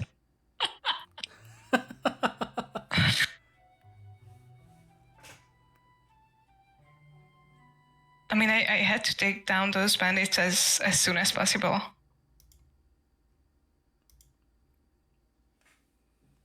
You are a very useful person to know, I believe. I'm okay traveling with you. Oh, well, that was strangely close to a compliment right there. Was it? Okay. I think so. All right. So I should get back to the group. But see you around. You can find me in the shades.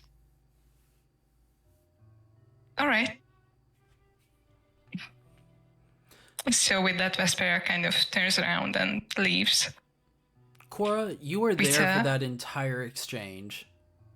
Oh, I was. I thought it was between them. I didn't want to interrupt. I didn't realize that. No, you'd probably have been there during that entire exchange. What does Cora think of the tarot card readings? That it's just some kibble scam.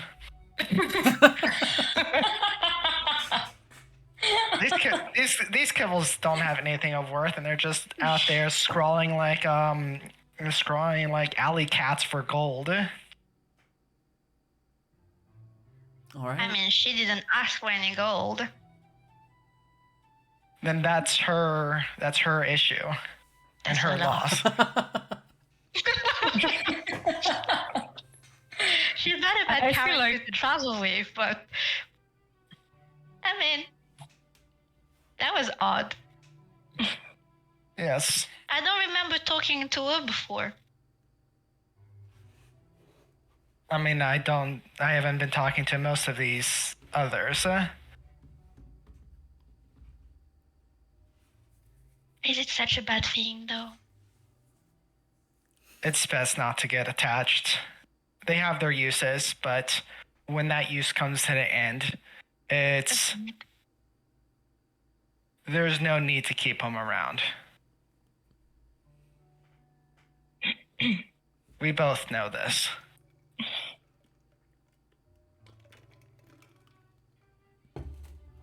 I mean, somehow you can't deny she's good at fighting, though. Yes. Oh, how has I'd her love uses. to pay her to go kill somebody for me.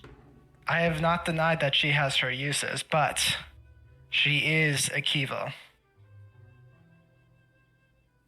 And we are daughters of Minzo Baradzen. There will be a time when her use comes to an end.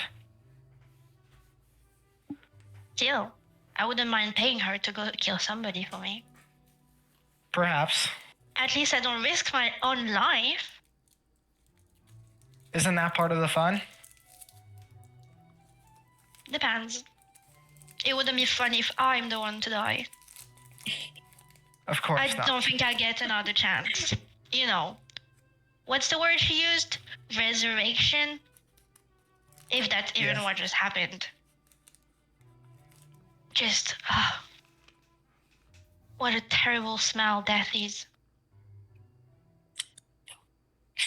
I don't know. In my experience, it's been quite delightful to rejoice in the blood of your enemies after a good assassination. I despise the smell. Cora would shrug. To each their own, I suppose. It's dirty as well. I don't like getting dirty. I prefer the people getting dirty for me. I can see why your sister took control of the house.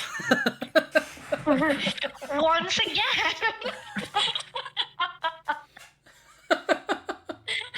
Obviously, she did not have the same this disgust of getting dirty. Clearly. It doesn't mean what she did was. What? Anyways. Right? Nice. You're starting to Actually, speak like these people. Change of subject. I didn't got your side of the story. Of what? Well, I've been told, of course, of what kind of happened, but what's your side of the story? What led you to come up here? Because that's a weird choice. You could have went anywhere, really, but you chose to come up here. Anywhere in the Underdark. And what did you do?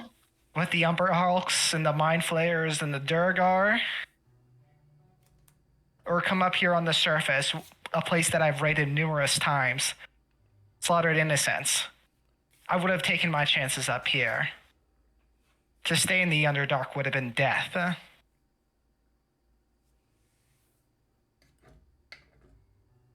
These surfacers are weak. My chances were better up here.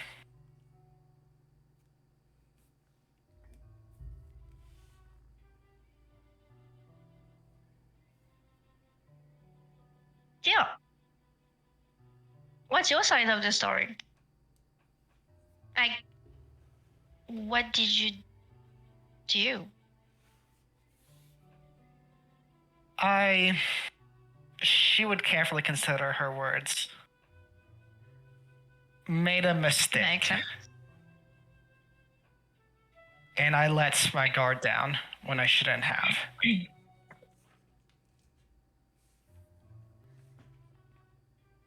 What kind of mistakes?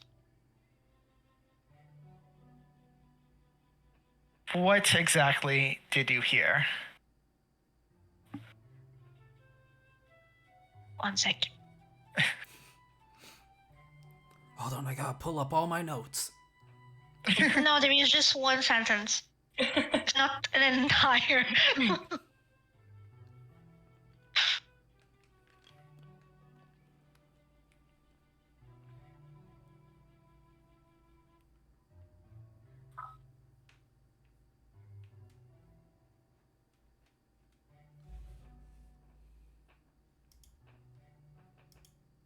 This music's kind of nice. Very light.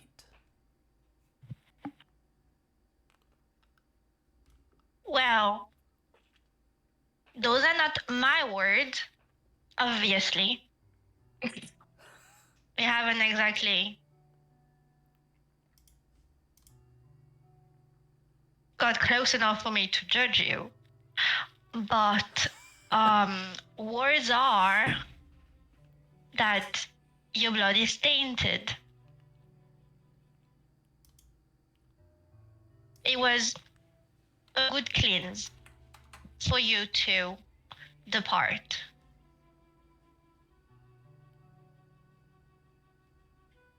Then that is what happened.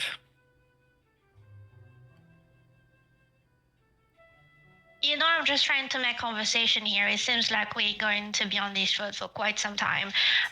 Yes, and I Everything is apologize if the boring. subject of the day that I lost everything is not a fun subject for me. Right. Or perhaps I should bring up how was it watching your mother die? How was it waking up in that ditch? Is that a fun conversation for you? I wouldn't call it fun, but what else do we have to talk about? There You are want to talk plenty- about the trees or the sky or how the sun hurt? We can talk about plans. You mentioned Fine, let's about talk about wanting to go plans. back. Yes. have you put any thought to that?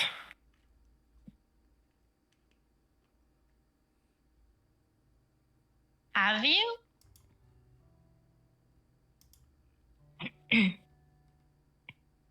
Recently, more so than others. Of possibly a chance to take back my house and cleanse it of its weakness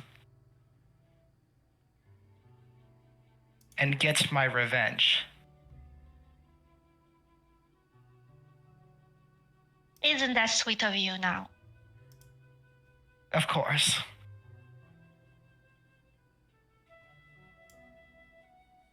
You know, you mentioned... What's the word you just used? Well, the dish, I suppose. I don't know. I don't remember the exact word that she used.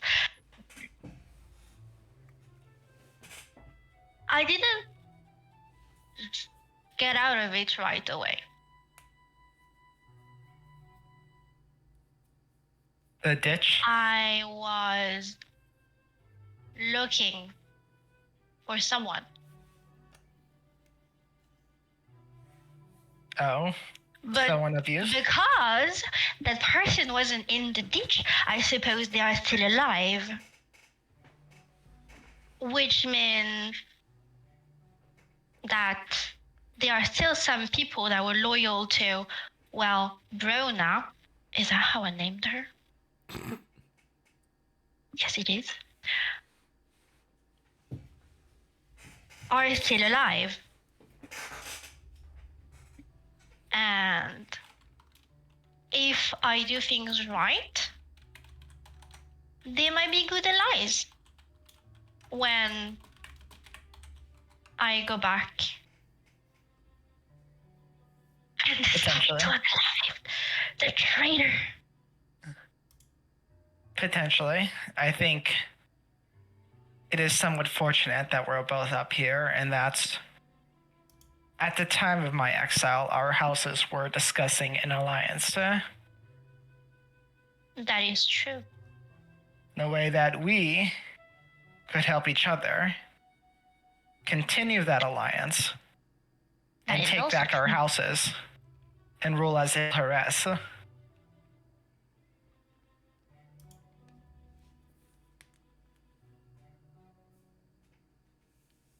True. Although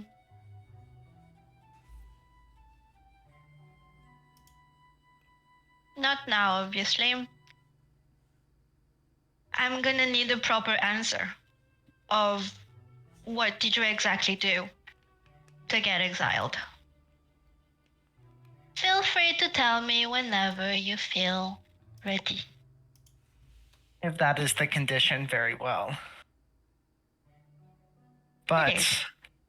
if you tell others, or even other people of the Dark Maiden up here, then I will cut out your tongue. Lovely. Great.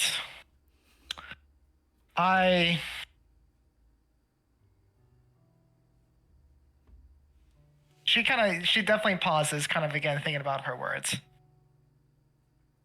Acquired a slave. And through my conquest of the House Tulir,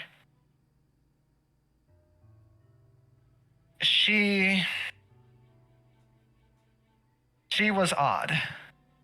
And at first, I was certain that she was working with Zana to try to assassinate me, or was trying to assassinate me as revenge for my part that played in their house's destruction.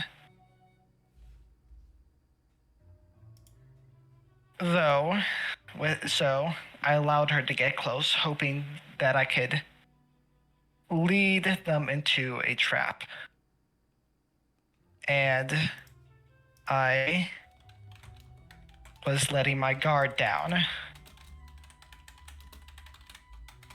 And eventually I learned that she was not planning my death.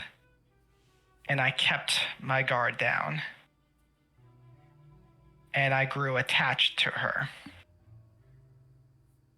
She was, or kind of struggles with the words a bit. She was mine. And I promised her things that I shouldn't have, that would have made our house look weak. That I would free her, and she would rule the house with me. Somehow, that promise became public. And so, my mother had to act. And that is what led to the exile.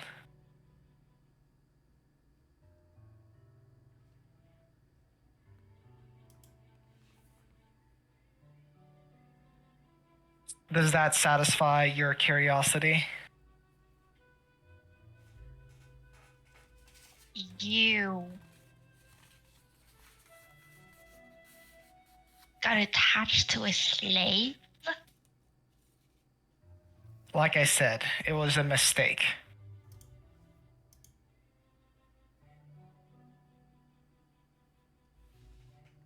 Isn't that a display of weakness now? It was, and I was punished for it, but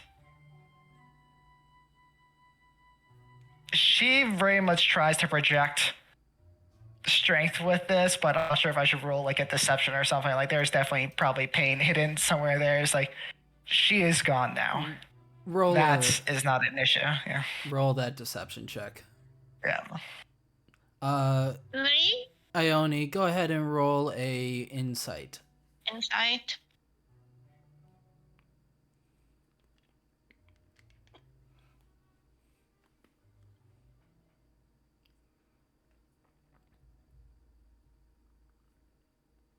Lovely.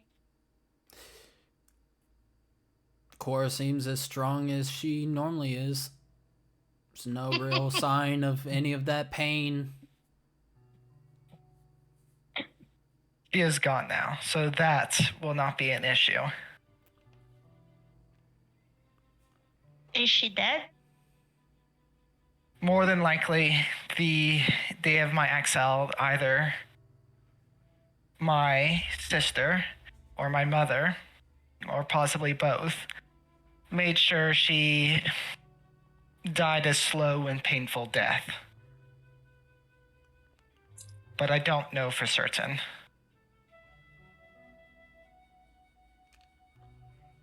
And slave die every day now. Yes.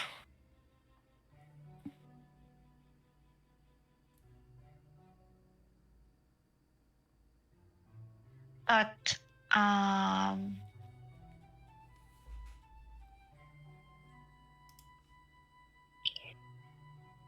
why would you care for revenge then? Because they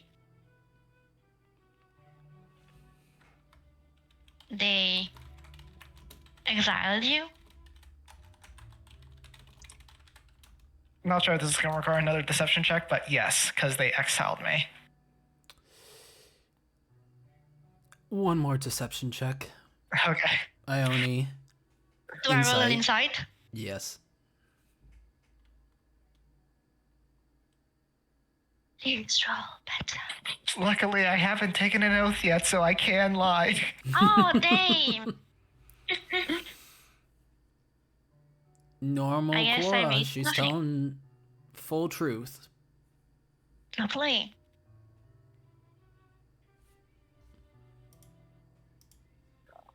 Got that +5 deception. Yeah, she's fully speaking the truth. This is gospel at this point. We can hear the actual change. Sorry. Right.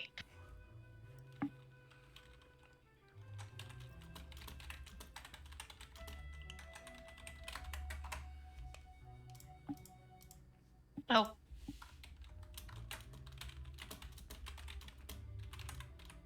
I also hope when the time comes, I won't have to be concerned about your hesitancy to get dirty when needed. What will you do once they'll all be dead? Well, of course, I will take Ammunition control survival. of I will take control of House Kentar. And I will then be Ilharasa.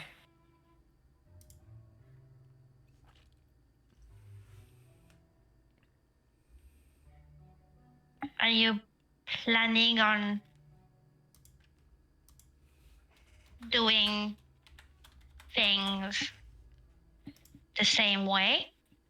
Or are you rebooting everything? What do you mean the same way? There is only one way. The strong will prosper and the weak will die.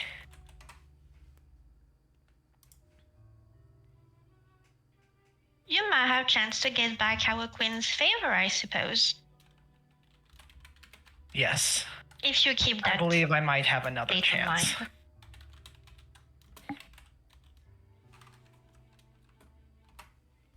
All right, I suppose.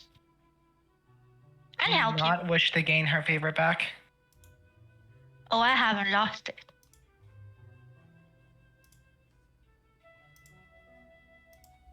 I did Good. nothing wrong to lose it. She would laugh at that. You are quite something, Ione. I think she just roll her eyes and keep walking. Because if I remember properly, we stopped earlier. With that. Yeah, catch back up to the caravan. Where is Nero at this point? Where is Good Nira? question. Would Nira have been Where is Nero? following along with Vespera? Was she going in the mixing in with the circus folk?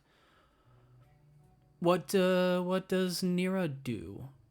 But before we get to that, we're gonna take a 10-minute break because I need to go to the bathroom very badly. Sounds So- good. Absolutely. Okay. So everybody back in 10 minutes for a bio break. I'm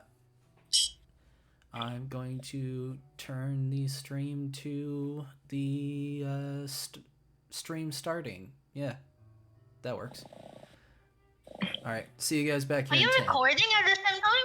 I have been streaming this entire time. We are on Twitch.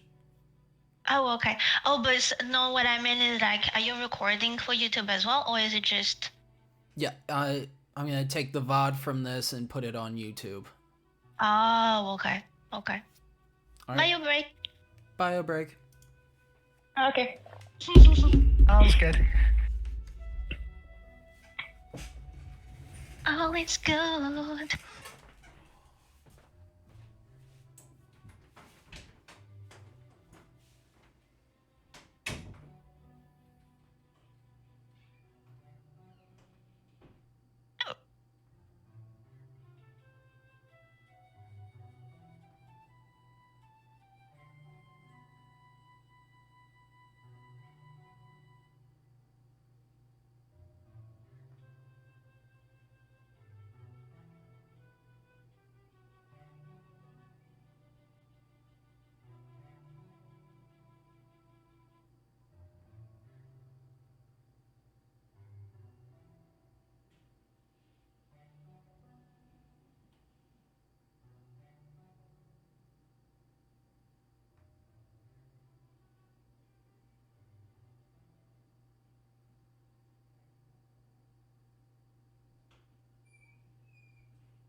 Hello, ice cream. How you doing?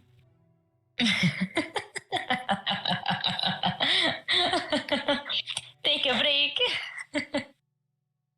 I've been dying to go fetch it from the freezer, so there. I mean, I'm grabbing an ice cream, but also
Try to charge my phone a bit.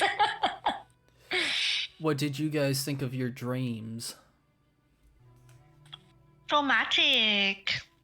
Yes. Thank you. Yes. Very dramatic, very relapsey. Oh, and also the voice, I love it. I don't know who it is, but I dig it. I am enjoying being your guys' trauma for today. Oh yes, thank you. Now I can sleep well. You know, it's always frustrating when I don't have any drama or drama in my life, so I just sleep better this way. Yeah, that's why you I need like me. a bit of trauma. Oh my god. Yeah. Take a break. I am on my way. That's terrible. I'm so sorry. I love you. Thank you.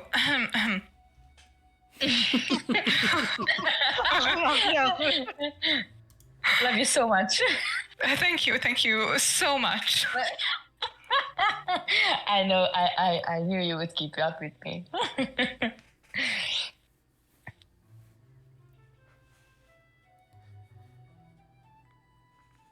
We got. Did you 4. enjoy making us making our traumas, by the way? Absolutely. It's always fun to cause you guys trauma. Or, you know, work through your guys' trauma in a normal and healthy way. Yay, trauma! At this point, I We think welcome them with open arms. oh my god! At this point, I think if our background stories were less traumatic, you would try to make it traumatic as well. So it doesn't matter. True. True. I feel like the group should be called Revenge because I feel like everyone is after revenge. Yes, fact.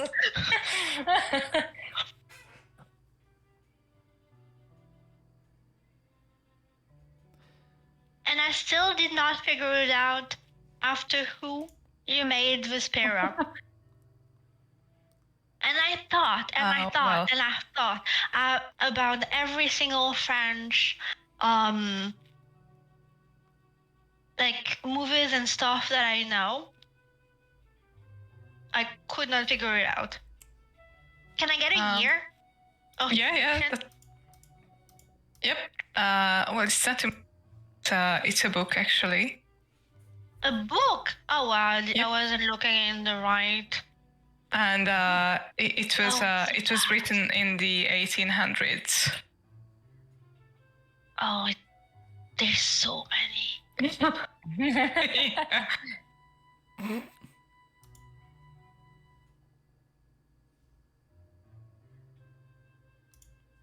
And the story is very, very similar.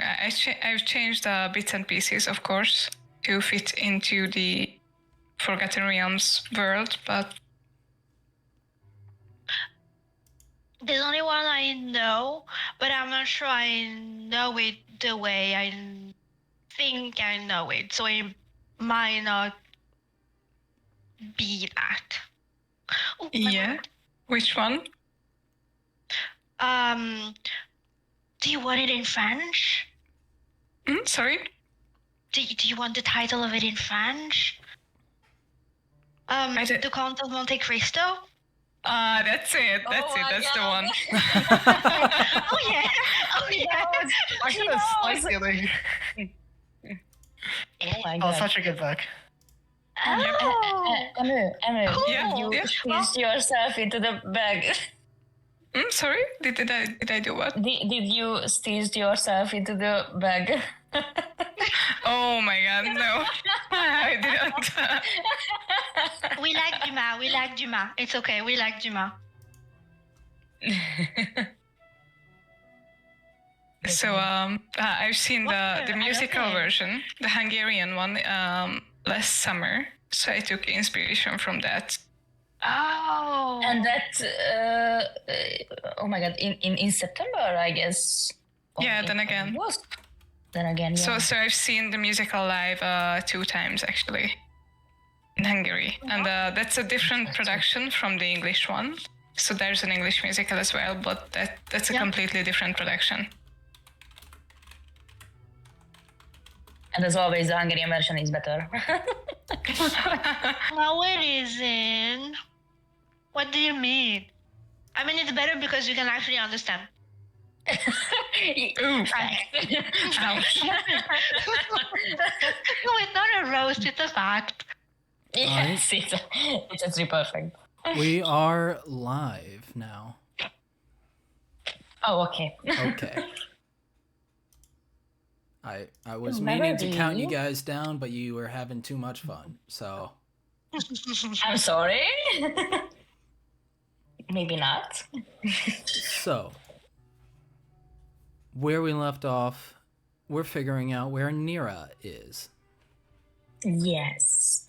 I think at this point at the beginning of the conversation between Ione and Vespira, she sit at a table drinking some wine because she has alcohol problems at this point. Doesn't matter. And then when she hears some things from the conversation and see the tarot reading and notices that Vespira left, she would just run after her because now she realized that maybe if she comes after her, she wouldn't chop into 2. So I would just approach her and said, "Oh my god, did you learn tarot reading?" Yeah, Pietro actually helped me a lot. I kind of grew to like her. I'm not gonna lie. And do you think maybe you could help me with some reading? Sure. Just sit down and I'll bring you the cards in a moment. And with that, she turns around and storms off and grabs the cards and sits back down. Okay. All right. I think I'm ready. So I need your help again, Caleb, because I don't know anything about tarot. No. The first card you draw is death. What does death Ooh. look like? Hooded Meaningful. figure. And you can kind of see that that's a woman under the hood. And she stands in the middle with open arms, sort of like welcoming. Interesting. All right. The second card is the moon. What does the moon look like?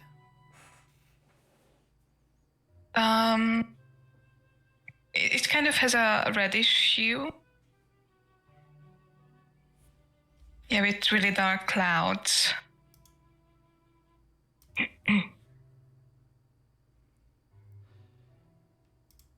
And the last one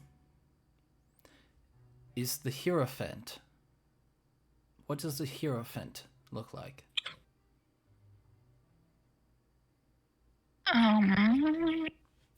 Do you need to know what a Hierophant is? Yep. Hierophant is a religious member, is a leader within a religious group, Okay. but is like just below a bishop, I think. Hold on, let me look that up to make sure. Yeah, I'm no good with religious words, so I barely know any, just the basics. So they are Out of a priest who interprets sacred mysteries or esoteric principles. Oh, okay. So like, oh, I forget the word. Just a sec. What was this card again? Sorry. The Hierophant.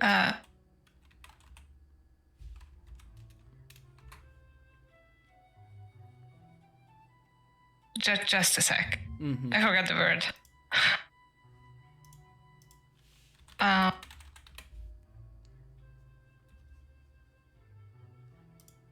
Okay, so like a really secretive man with a purple hood, and he. Oh, let's make it interesting. So he actually sits at a table and is playing some kind of card game. So gambling, basically. All right. For death, the first card that you drew, the meaning of this is unlikely that this card actually represents a physical death. Typically, it implies an end, possibly of a relationship or interest, and therefore implies an increased sense of self-awareness.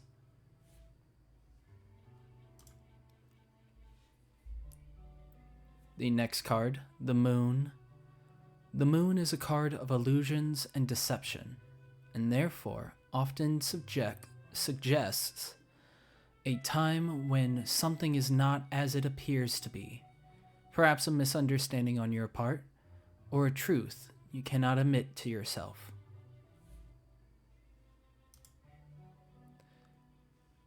And the Hierophant. The Hierophant stands for tradition and convention. It can represent marriage in an arranged setup. It can also mean a teacher or a counselor who will help in learning/education of the querent.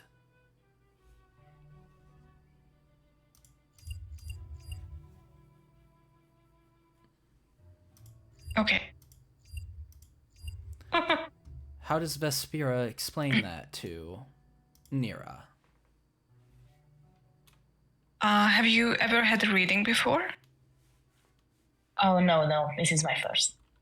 Okay, so you see these 3 cards right here. Yeah. So the first is actually death, and well, it can represent physical death, but that's usually not the case.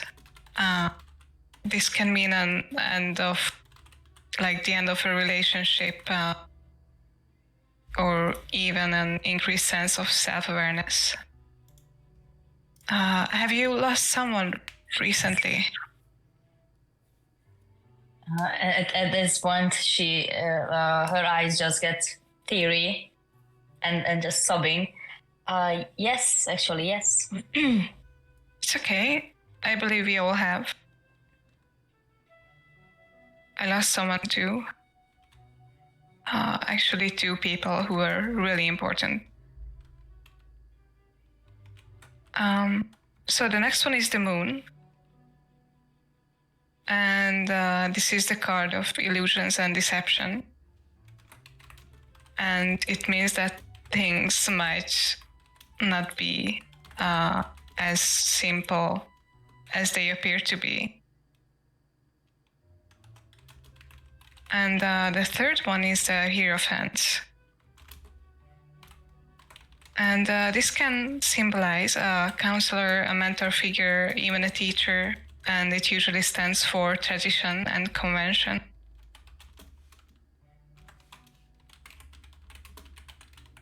Oh, I see.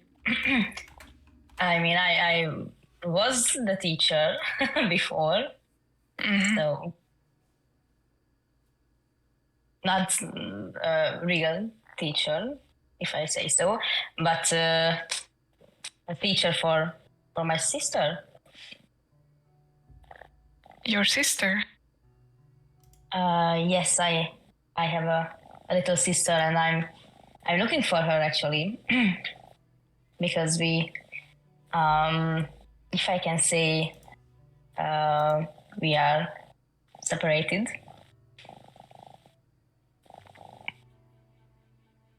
Did you manage to find any leads?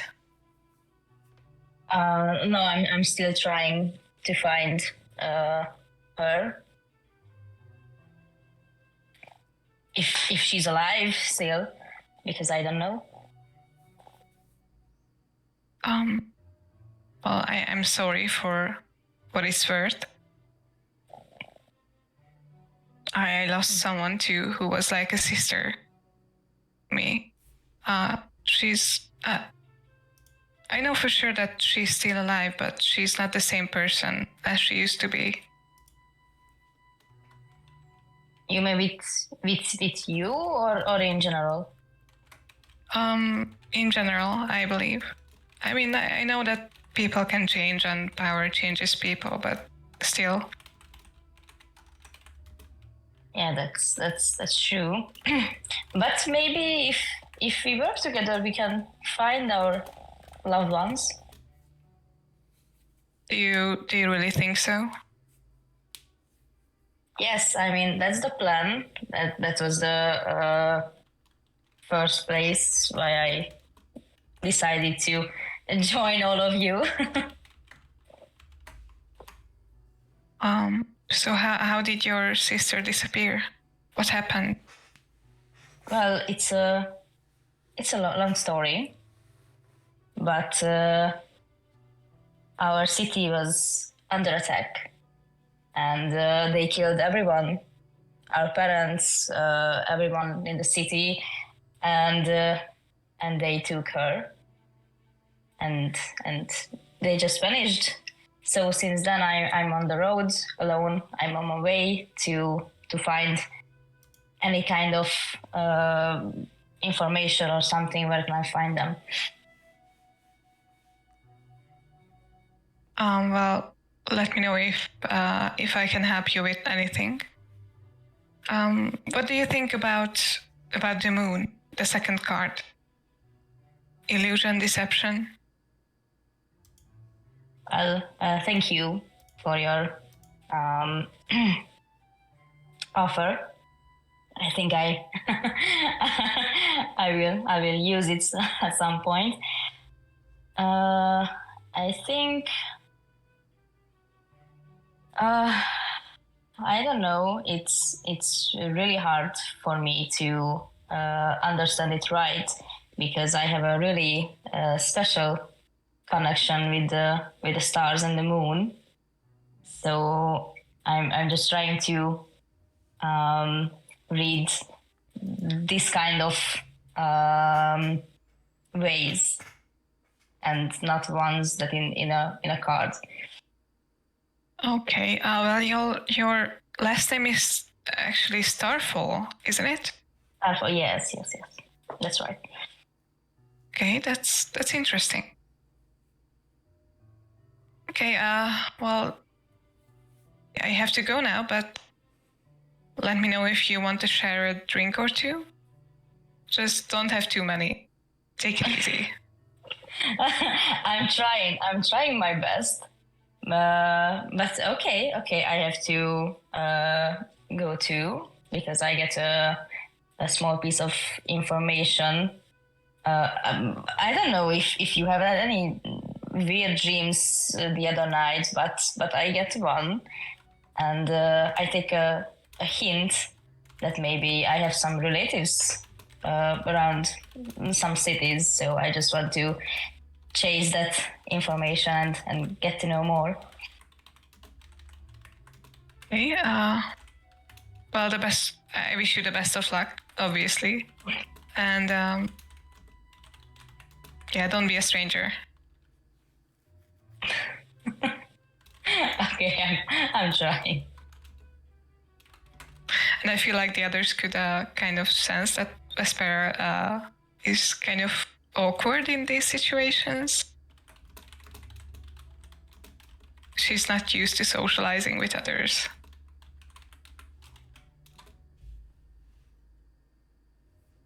Oh yes, that's why I approached you, because I saw that your appearance changed, and I thought you wouldn't chop me in two if I talk with you.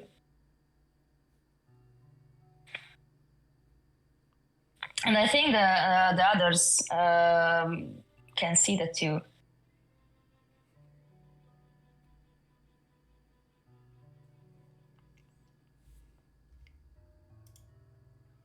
And the awkward silence.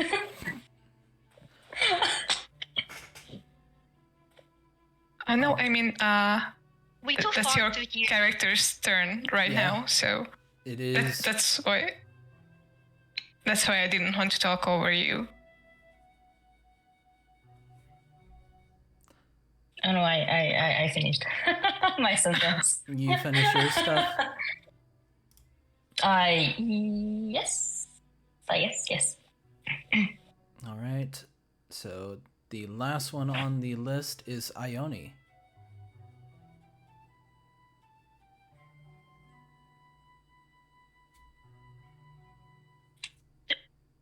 The last one to do what? For your downtime. Oh my god, yeah, we did with that. I'm so sorry.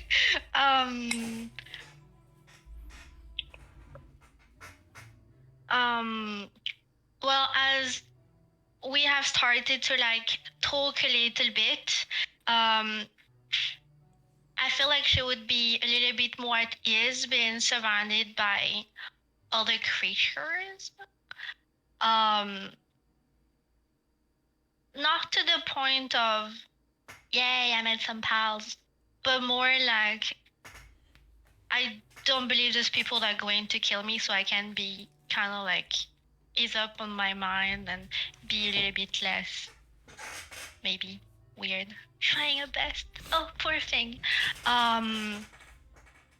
But I think she still take a turn with those that do not sleep for night shift, like night guard, I think it is. Otherwise, she'd be. What's the name of the? I was about to say Fion, but that's not. Definitely not his name. Phelon. Oh, yes. I need to highlight that. I'm gonna forget again. Where is he? He is actually in the midst of assisting some of the circus workers with their various wounds that they have acquired throughout the travels. Blisters, helping to wrap up cuts and bruises,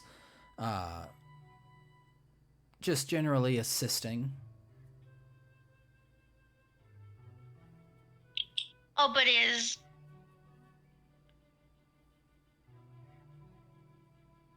in plain sight of the sun, isn't he? You know what? We can say at this point that they have settled down for the evening and the sun is starting to set. Lovely. I think she'd go and like talk to him. I have questions. All right. As you step up, as Ione steps up to Philon, you can see that he is currently bandaging up a child's foot. Seems like they had gotten some blisters on the road, and he's currently bandaging them up, putting some herbs inside of the wrap in order to better help healing of that blistered area and to alleviate pressure off of it, before sending them off and looking up to you, Ione, since he's down on the ground. For once, someone looks up to Ione. Come on. But You had to say it. I've been holding back so much on the jokes. You guys have been... There's so many that's what she said jokes that I could have done. But he looks up to you, Ione, and says, hi there, how can I help you? Question regarding your, how can I put this? Healing power. Yes? Were you born with them? I wasn't born with it, but I grew up in the Church of Ilmater.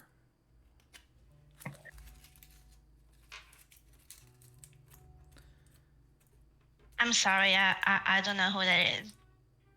Would she? Roll me religion. Yes, sir. Make sure it's not a 1. It's a It's a 3. 4. I'm not reading good. Yeah, you don't know Ilmater. Like, you know of Lolth? What other gods need to be known? Taram, that's her son. That is the only other god that's allowed to be worshipped in Drow society. True, but like I believe to her eyes, there's only one. It's okay. So not knowing, I think she'd ask him. So I do not know who that Helister is.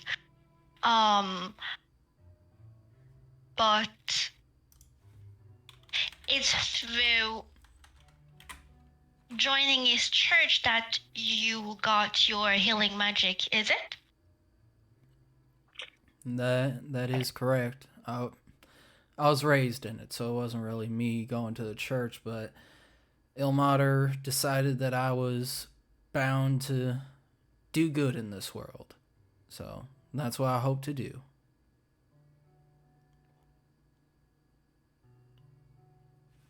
Do you know many, what's the word? Deities? Is that the word? De- Deities? I know a few.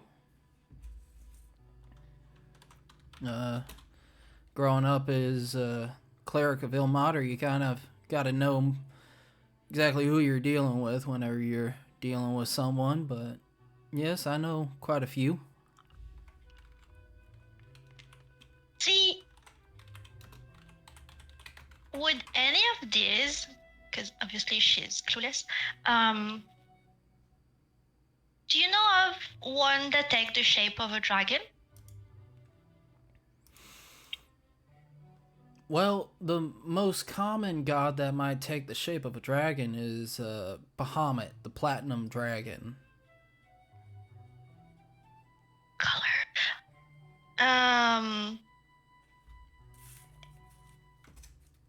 Wait, what's the name again? Bahamut, the platinum dragon.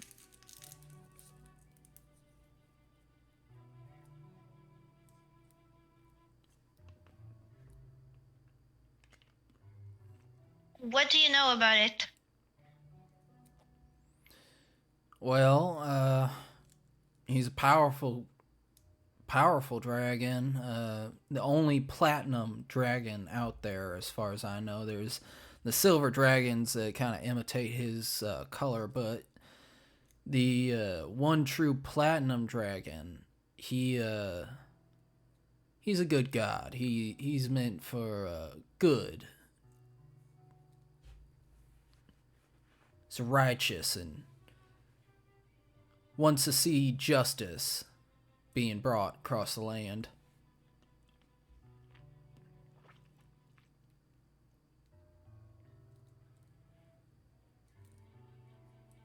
Well, this conversation is not exactly turning out how I thought it would be.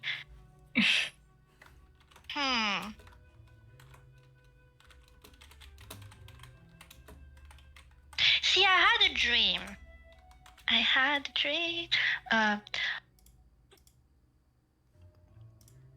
Where,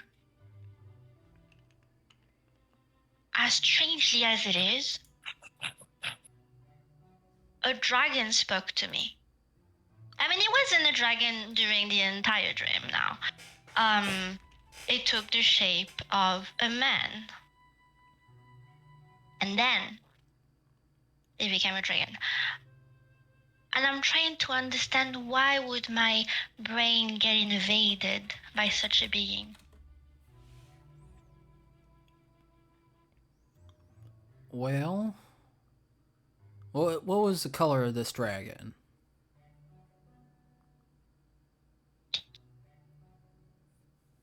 Gold?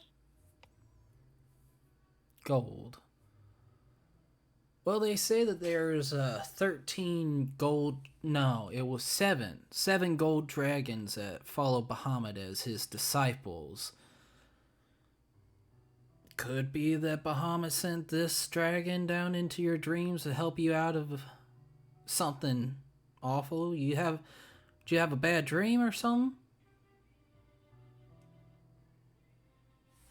Well, it actually started pretty good. But wait, let me just get back one page before. He said he could help me. I'm trying to see if that's going to happen again. Should I be worried? Well, if... Well, he spoke ill of my queen. Your queen? Yes, the Spider Queen. As you mentioned the Spider Queen, he scoots back a little bit. Oh yeah, you're one of them followers. I don't know what to tell you on that part. If you don't like the words that he's saying and don't want to take the help that he's given, then I'm sorry. You'll have to tell him that yourself the next time, I guess. But I know Bahamut. I know he wants what's good for this world. And wants what's good for everybody equally. So this could be a blessing in disguise.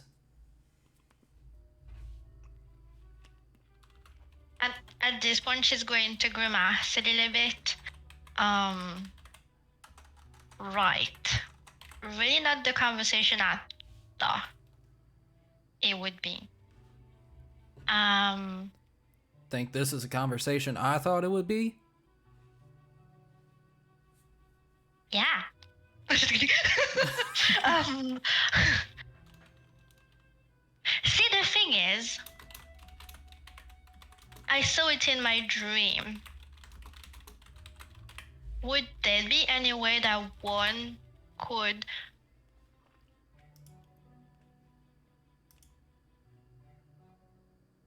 call out? This is going to be weird. Call out to be able to talk with something they dreamt about.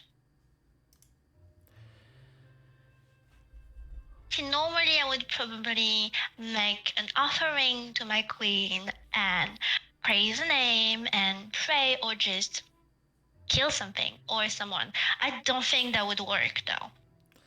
Yeah, probably not in the favor of the Platinum Dragon. I probably don't recommend that in order to talk to him. Baldur's Gate has a temple to the Platinum Dragon. You might be able to go find some answers there.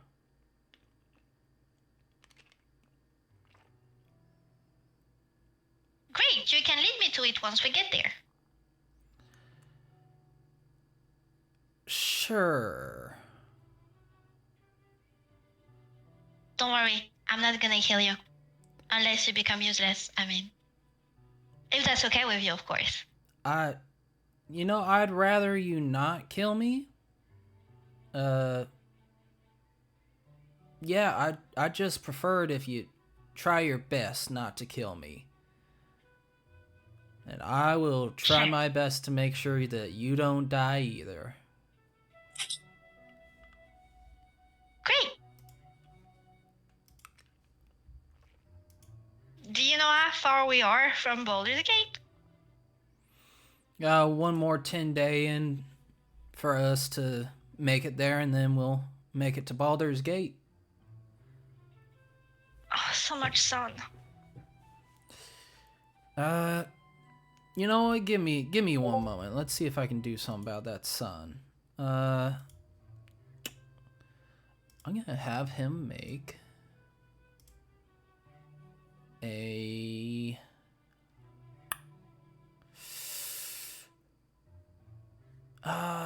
straight intelligence check.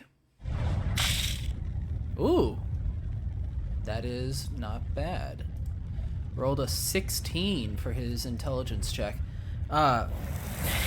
He starts to go through his pack, looking through the different materials, and then takes a couple shirts and starts to tear them up, cutting them as he can, and finds some thin wire in the pack as well, making a small circle that comes out to about like midway of the cloth ring that he's made, and then looks to Ione and puts it on top of her head. And Ione now has a wide-brimmed cloth hat that might help out with the sun. Oh. I guess that can be useful. There you go. Should help out a little bit at least.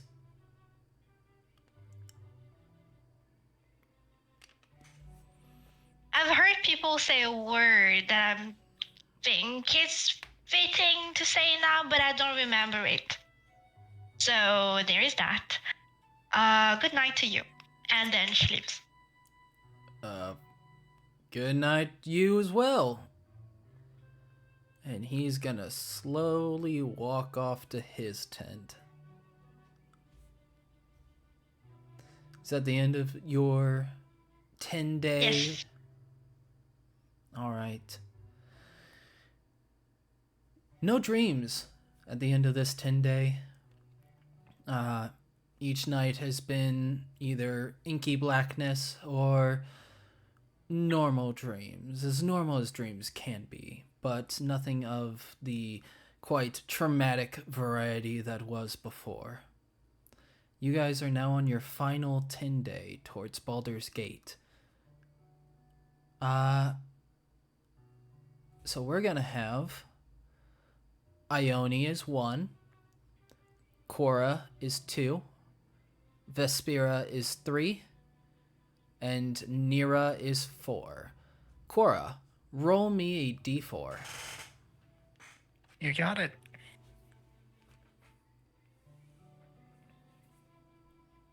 1. Ione, what do you do for this 10 day?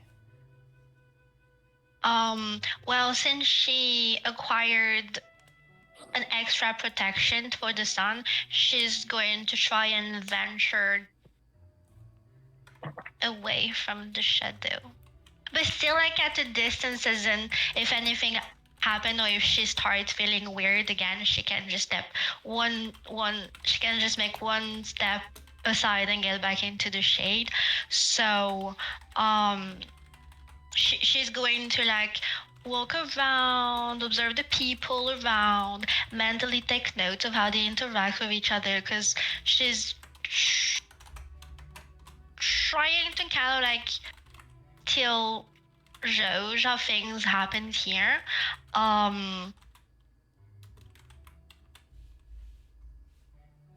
What's the name again? That's in page 1, so all the way back at the start. Where are Gaius and Lobita? Leobita. I still need to write a name somewhere. Gaius and Leobita are currently at the head of this trek, guiding the circus and circus folk down the path of the high road. I think she's gonna make her way there and walk with them for a little bit. All right. Are you saying anything? Doing anything?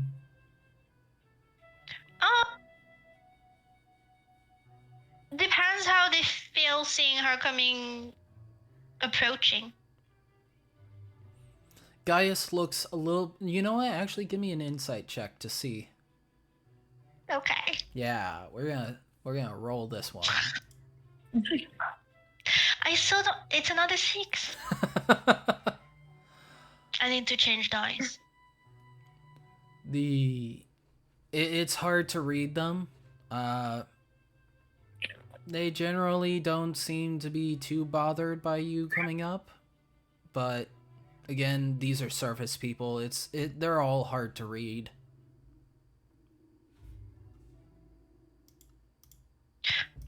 I think she's going to ask them though. So, well, hi first. I just realized I never.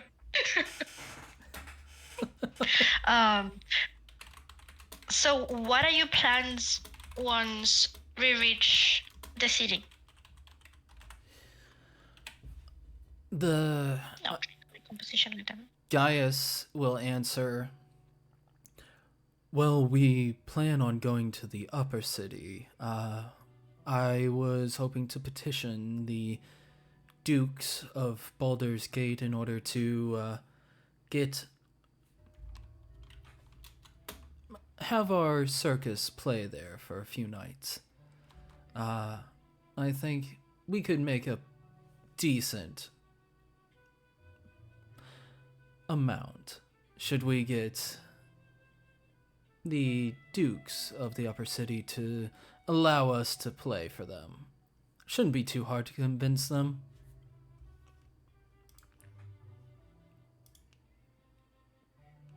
So, this is basically how you live your life. You travel around. Why do you not settle down? Leobita will answer, well, we don't really settle down anywhere because it has to do with how I was raised. It's not exactly the most enjoyable of stories to tell, so... That's okay. I'm willing to listen. Alright. Seeing as you are helping us, you might as well know. I was born to a prostitute for a mother, raised in a brothel, and was kept there. Not allowed to see the outside world, not allowed to leave the brothel itself. I grew up in that environment, and one might think how that affects a child. But Gaius saved me from that life. Saved me from continuing to suffer, and has promised to show me the world. So we go around spreading joy and happiness wherever we go, taking in children that would otherwise be used for ill purposes, and making sure to do what good we can.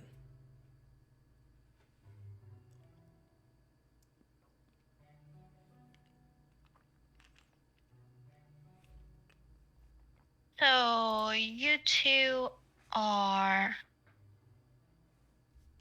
should be like thinking for the proper word.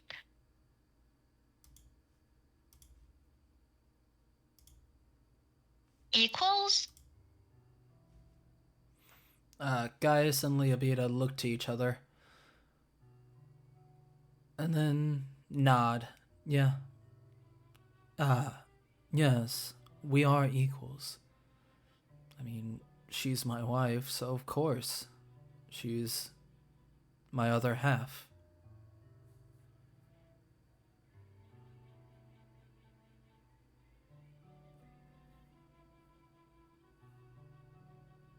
What a strange way to do things.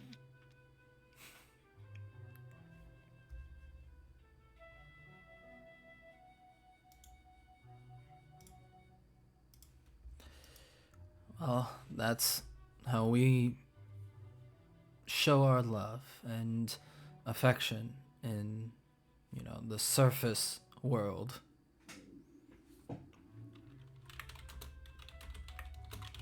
She kind of like grimaces a little bit at those words she's never going to use herself.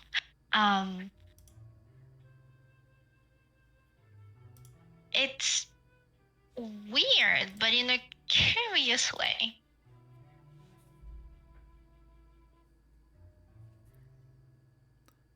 Do you know how long we'll be on the road for? Are we far? This is the last 10 day before we get to Baldur's Gate, so Yes. we are 10 days out. 10 days out. Yes. Okay. Well, she doesn't have any extra questions. She's still gonna keep walking by the side. Although, like, maybe between the trees and whoever is closest to that. Just for safety reasons, she trusts the trees. Alright. Also, as the day continues, you notice that this makeshift hat that Phelon made for you to help with the sun is doing its job. The sun is not as bright in your eyes, and it casts a decent shadow over your eyes so that you're not constantly being blinded. Now, things that are in the sunlight currently, like the caravan, people, those still send out a blinding radiance, but you don't also have glaring down at you the sun straight in your eyes. Okay. Is that the end of your downtime events? Yes, it is.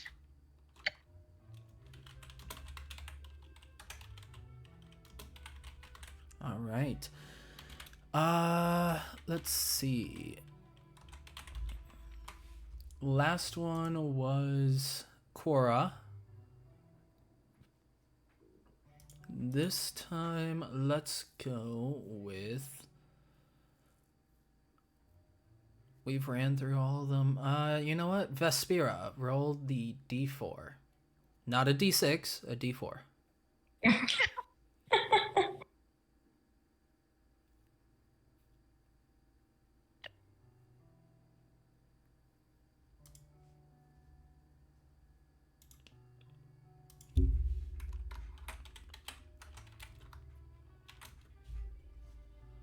It's one.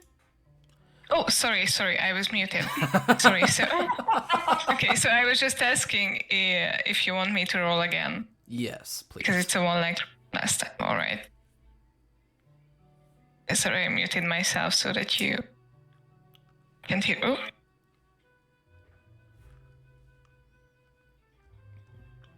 Okay. It's a 3.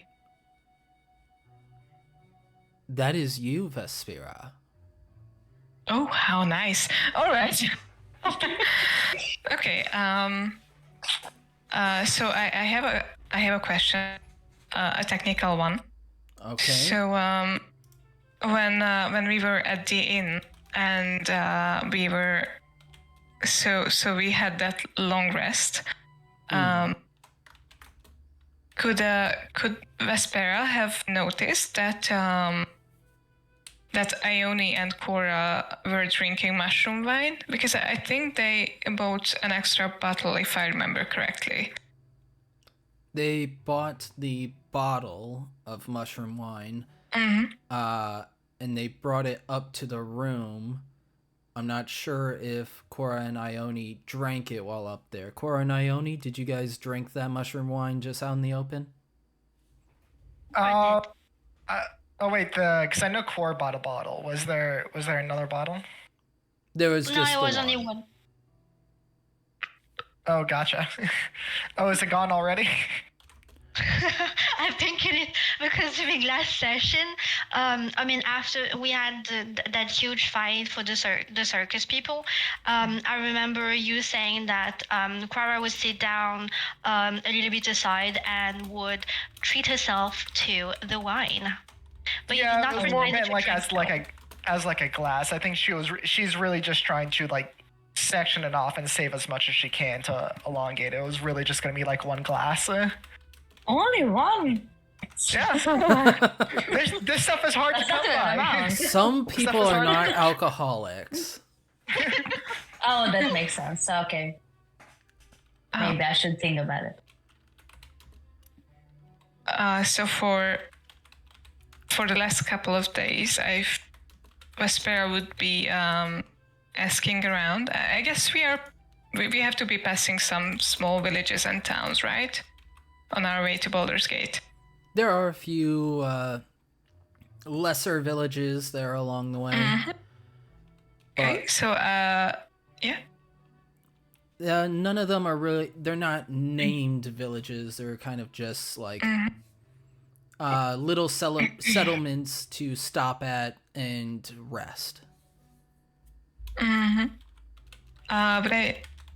So she would be going out of her way to get a bottle of mushroom wine.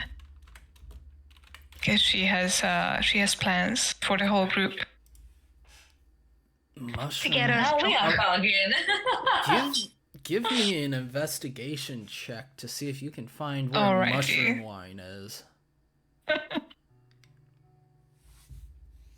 Let's see. Okay. Come on. Be nice.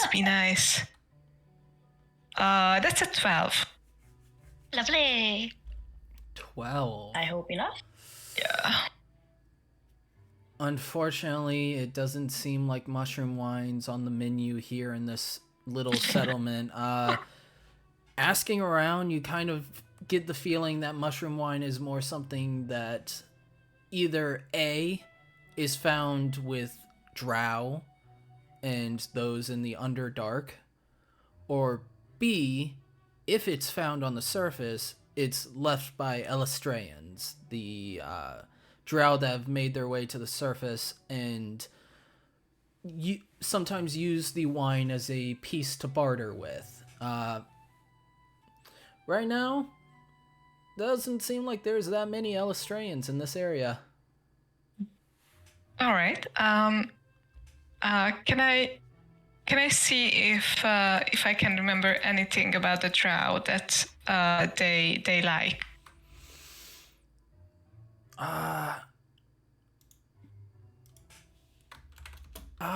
You know what? Yeah, history check. Okay. Oh, I'm so bad at those. Anyone has guidance? Unfortunate. Hold on. Yeah. No. Oh, it's actually a 15. So much better. Before you rolled You are that, smart. I was gonna have. You know what? I'm just gonna allow it. Yeah. The Phelan notices Vespera thinking and comes up and pats her on the back and goes, "You look like you could use a little guidance," and gives you guidance. So roll a d4. Thank you. Thank you.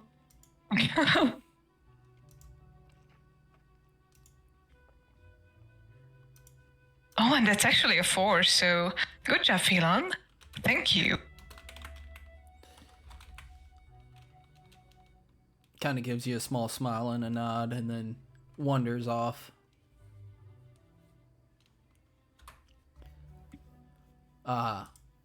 You know what? I'm gonna say, Quora, what are some things that a drow might like? And that I might be able to come across. So Or the get. mushroom round is probably the much harder to get spider venom wine. There's of course I'm trying to think of a bunch of things here. Gold. Things that would be found on the surface. Probably not a lot of things that would be found on the surface. I mean, of course, they make artwork, and there is some trade. I'm trying to remember exactly. I know there's like zirkwood, which is like mushroom trees, and of course, like glowing fungi and stuff that they harvest, both for lighting and for other means. There's no specific good that's really coming to mind. Other than like mushroom wine and spider venom wine. Yes, my mind is going right to wine. That's I don't know okay. why. Other than that, I think their only other known thing is sadly probably slaves, which is not allowed here. I was about to say it, but I held it back. But yes, there could be things made of zirkwood, things made of the glowing fungi. I forget the name of it. I'm sure there's like various other goods of like gems and statuettes and things like that. Okay. So if I wanted to get them something that they would really like, how could I do that? You wanna bribe us? Not bribe, just a small gesture. I'm trying to think of like a history check versus an insight. So just saying, most lo-fi drow, if you get them a gift, they're looking to see why are you giving them the gift. It's not like, oh, thank you. It's what do you want? That's okay. That's kind of what It's I'm like me and my going brother. for. All part of the plan. But definitely If I can get something. So it is a bribe. something fancy, something like jewelry or like in this case, Hairpieces. yeah, luxury goods. Mm-hmm. I All right. think I'm a drow in real life. I'm just like that with my brothers. All right. So So Caleb, do you have any idea how I could You know what? like try to get something? Gather some gold. I'm gonna say that is gonna happen at the end of the 10-day. Whenever you guys actually make it to Baldur's Gate and get to the outer city, you can find someone who is currently offering jewelry or other luxury items.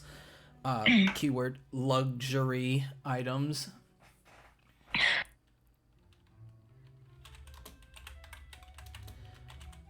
But for right now, while you're on the road, you're not going to be able to find anything that's going to fit within that definition. Okay. Then I guess I'll just settle for some regular wine. All right, some regular wine. Regular wine. Let's see what kind of regular wine.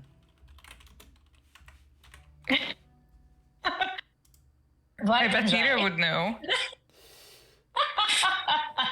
Nira knows all the wine. That's right. So you're looking for a nice bottle of wine that we could share. all right. White and dry. It's a safe option. Are you looking for a Vespera is from Waterdeep? Vespera is from Neverwinter. Oh. Sorry, I read that wrong. Vespera, what kind of wine are you looking for? Are you looking for a red, a white? Yeah, let's go with a red. Yeah, dry red. A dry red. All right. For that, there are the innkeeper that is currently serving this wine looks at you and says, "Oh well, we got some wine here. You looking for something red and dry?" Yeah. Something of good quality. Well, Of course. I do have, and he reaches underneath the counter and brings up a bottle, green glass with a cork in the top as a stopper with a stemmed glass handle on it. Well, I got this Arabellan Dry, which is pretty dry wine. You might want to chill it a little bit, but it's a pretty decent wine. And then reaches under once more and brings out another one, saying, "This is Esmelter Red. It's not the best wine, but it'll do the job."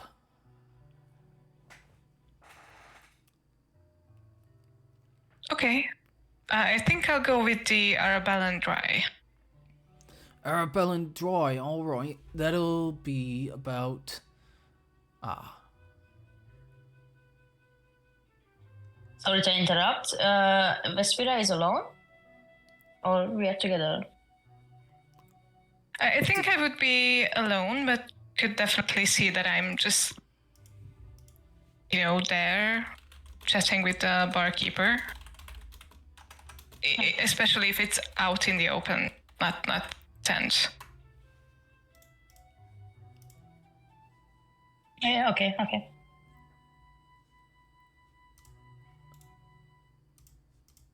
Is Nira trying to come in and get some wine as well? Yes, obviously. Nira, you walk in and you see that currently Vespera is talking to a human innkeeper, male, about mid-30s, sandy brown hair, with hazel eyes, and he's kind of leaned up against the bar counter itself, putting his hand, his cheek in his hand as he looks to Vespera, and then sits up a little bit as he sees Nira entering, but goes back to that relaxed position. So for this, it'll be about 5 gold pieces. Okay, I'll take it. Thanks. You want to drink alone or something?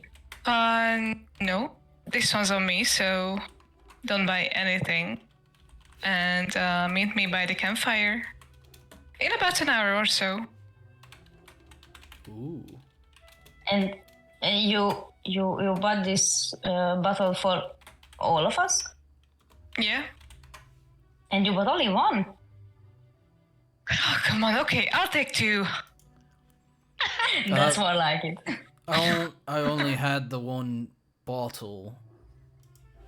In that case, I would like, I don't know, Nira, should I get the sweet one? Like sweet red? Yeah. I don't know, you're the expert. Do you have Just- any Choose something, I care. do you have any dry and light? You want a dry white? Yes. He looks underneath his counter, and as he's looking, he goes, oh, here we go, and brings out another green glass bottle with liquid that sloshes inside of it, setting it down on the countertop with a solid. We got this Moctezza. It's a wine that could only be a wine that recently got exported out here from Dambrath. But it's dry white. So it's dry one.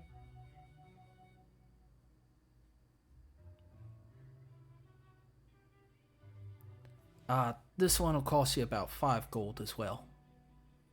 All right, I'll take these then. So Nira, are you satisfied? Yes. Thank you. Okay. Could you please tell Ione Pora to meet me there as well? Oh, and if you see Philan, please tell him as well. Yeah. Oh, yeah, sure. I think we need to talk. Okay, then maybe you should consider the amount of the bottles of wine if it's serious. Do you want the third one? You can't possibly. Don't listen. We just paid 150 gold pieces. I can't just go and spend all of them on your bloody wine. Your group got paid 150 gold pieces, not everybody individually. I know. Yes. That's why I'm saying. She can't possibly want me to spend all that. Okay. I try to behave, and I'm going to tell the others. Okay, Yes, I'll take these away. two.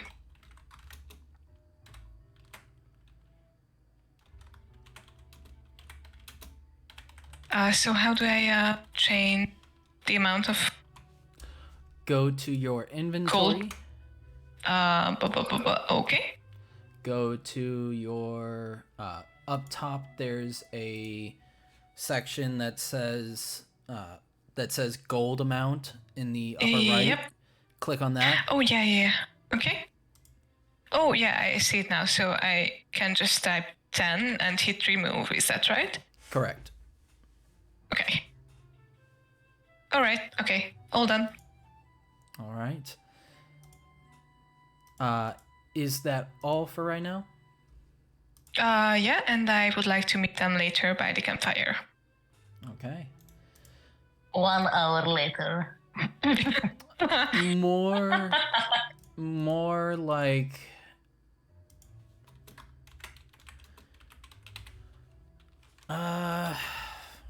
4 hours later. Hold on, let me try that again. 4 hours later.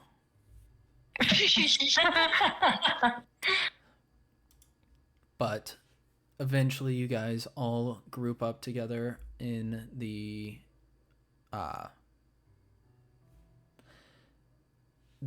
campfire that is set up. There's several different campfires set up for different groups that are currently cooking their meals, taking care of various animals, and dealing with the different day-to-day necessities of traveling on the road. There is a campfire that is set up for your group specifically, and Phelon is currently sitting at it, waiting around, having been requested. Quora and Ione, did you guys make your way there? Oh my god, I'm on mute? Yes.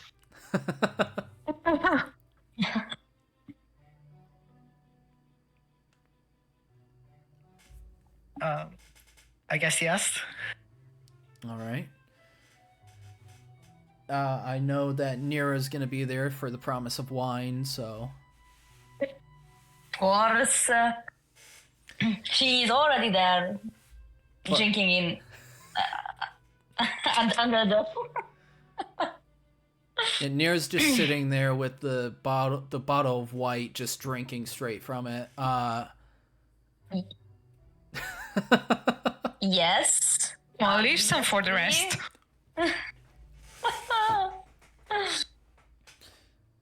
But your group is here, Vespira. Okay. So I bought you some wine.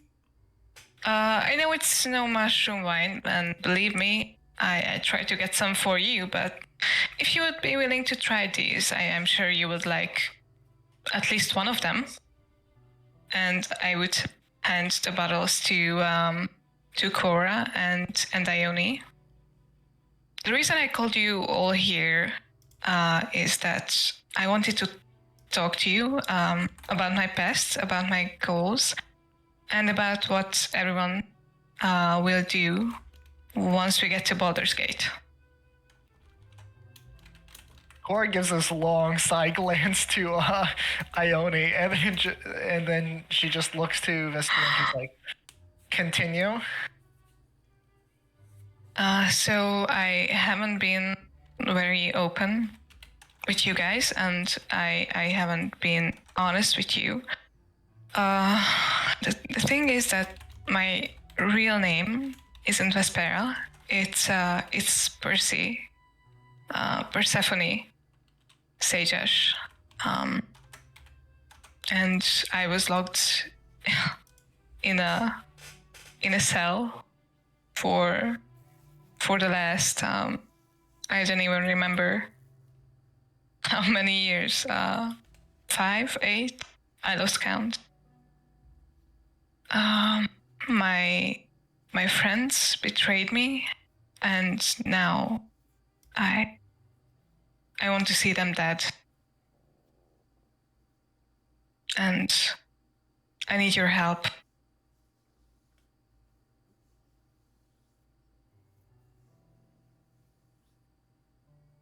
You want vengeance?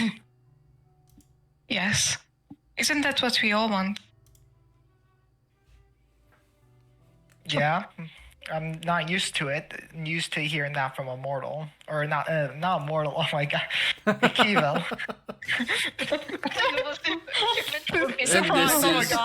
And this is when Cora reveals she's been a god the entire time.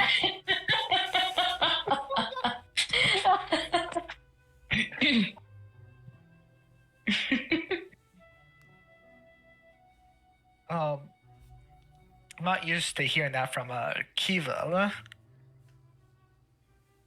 And what do we get out of this for helping you? I have an offer for you. If you help me track down my former friends and allies, I'll pledge my service to you. For whatever goal, for whatever reason. Well, it's quite at the start of the conversation. But So the wine is a bribe? It seems that way, yes. It's not a bribe, more like a gesture. What's with the fake name? I mean, obviously after my escape, they've been searching for me. So What I had did you to... Nothing. I mean, I was part of a thieves guild called the Silver Shapers. And they betrayed me. They accused me of stealing some kind of relic, which I've never even heard about. And the next thing I know, one of my former friends captured me with his army, and I woke up in a cell after that. I want to know what happened. Why they turned on me.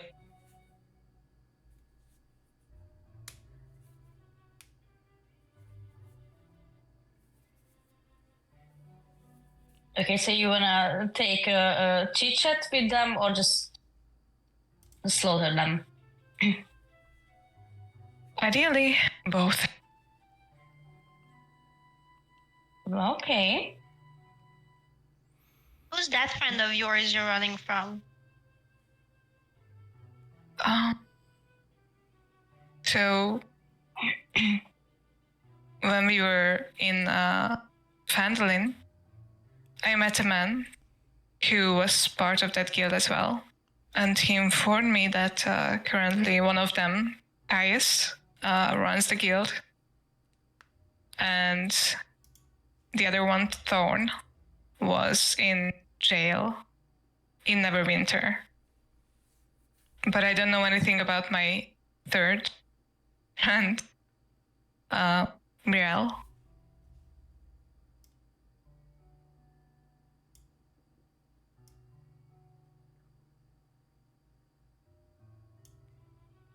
And you can kind of see that Vespera has this immense pain in her eyes. Like there's something more going on with that last name.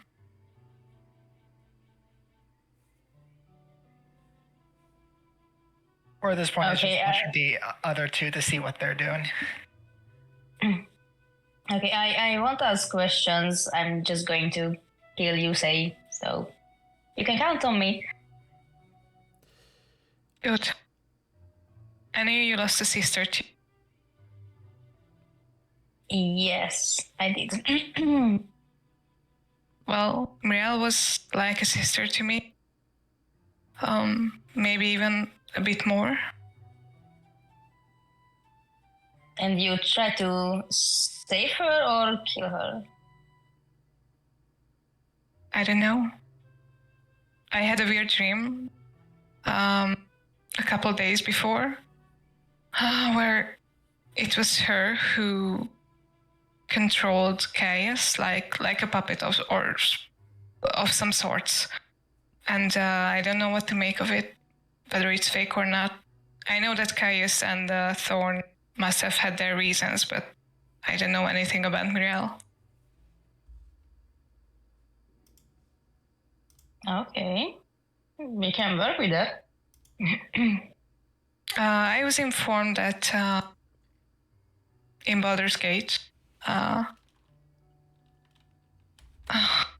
should look for Nine Fingers Keen. I haven't heard anything about them. So, if you know anything about so-called 9 fingers Keen. Could you please let me know? Oh, I walked the streets and taverns alone for many years, and I talked with many people. So I don't know if I know something. I heard something. Should I take a check about that? History check. History check. Okay. Also, loving the roleplay. Me Crying. too. History check it is.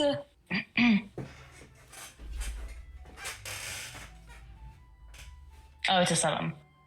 It's a 7. At least Nope. better than a 3. Haven't heard of Keen before, or anyone with 9 fingers. You know, a lot of people with like 10 or maybe 8 fingers, but not 9. That's a weird number. Who would want an odd number of 9? fingers? Like, that just doesn't make sense. How do you count out your gold? Yeah. Oddly specific. Like, that's their whole personality. Okay, Oh sorry. my god. Maybe it's his thumb. I mean, you can just chop out a thumb.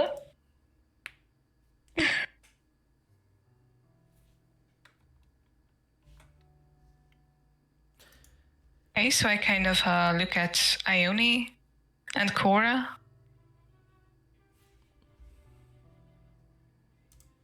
You mentioned the guild. What do you do? Thefts mostly. We were like mercenaries.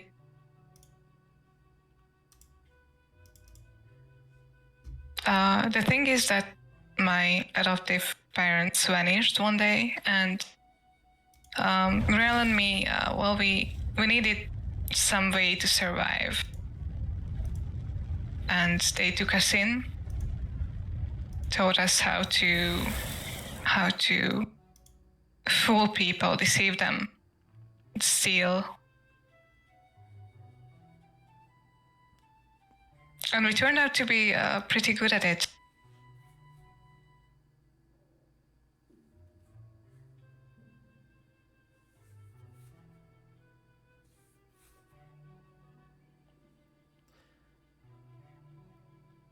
As you guys are talking, Corey.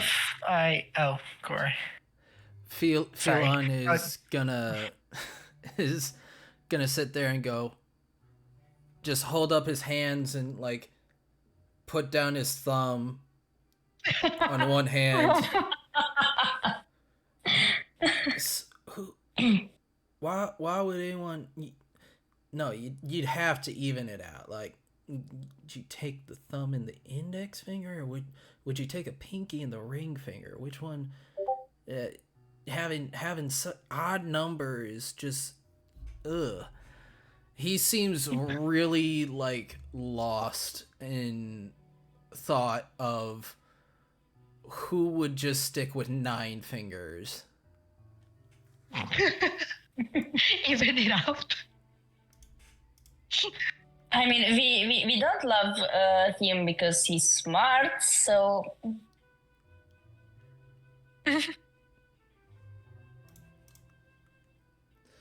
Wait, what was Clara about to say though? Would like to ask this of you, Vesper, before you make this offer. Because if you do, I will call on it. I want you to be aware what you're offering. Go on. I am a drow.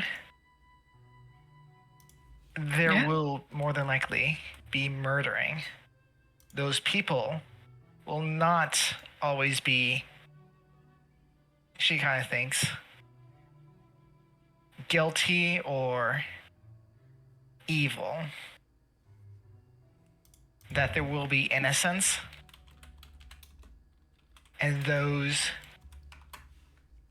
And you may have to do acts that may make you squeamish.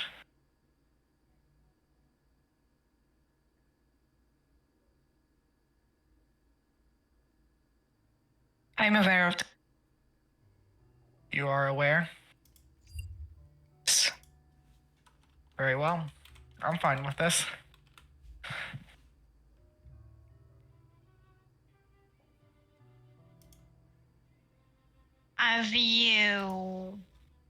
Do you have something else we need to come clean of?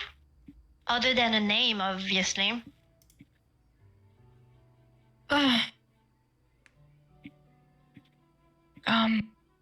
Not that it's relevant, but when I was logged in, I met a man, Salento, who became my mentor. He was an elderly wizard, and he was the one who helped me escape.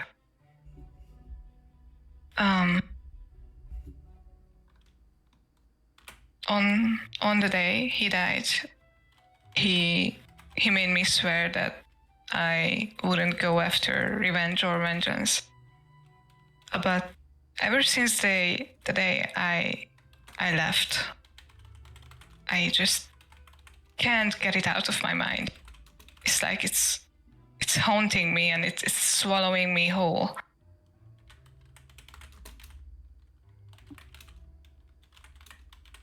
And it's like Why you? I'm an addict who's chasing relief. I want answers more than anything. I know that much.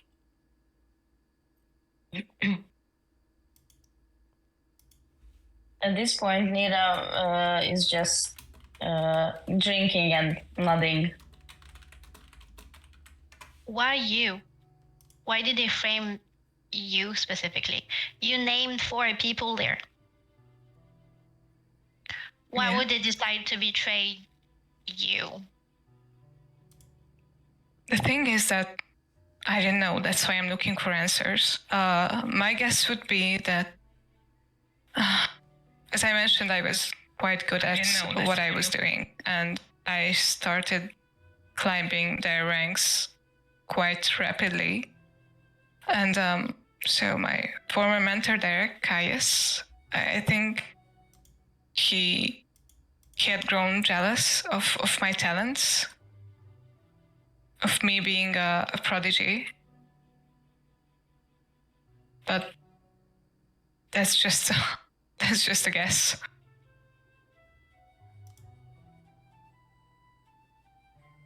I mean, at first he was really friendly and helping. Then he turned cold.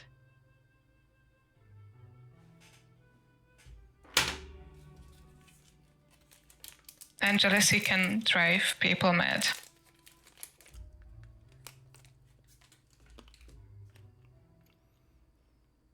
Right. Look, it's not like I'm innocent. I've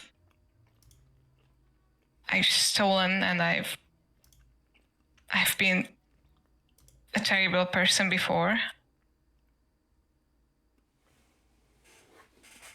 I mean, none of us are, so... See, that's what I mean. Maybe we can aid each other. Like, we've been traveling together for the last, 30 days? Maybe even more? And Most of us have everyone... almost died. Sorry? Most of us have almost died. Yeah. And we've seen Yeah, each just other said fight. We know we're good. So if we stick together, I believe we can solve each other's problems. We can figure things out.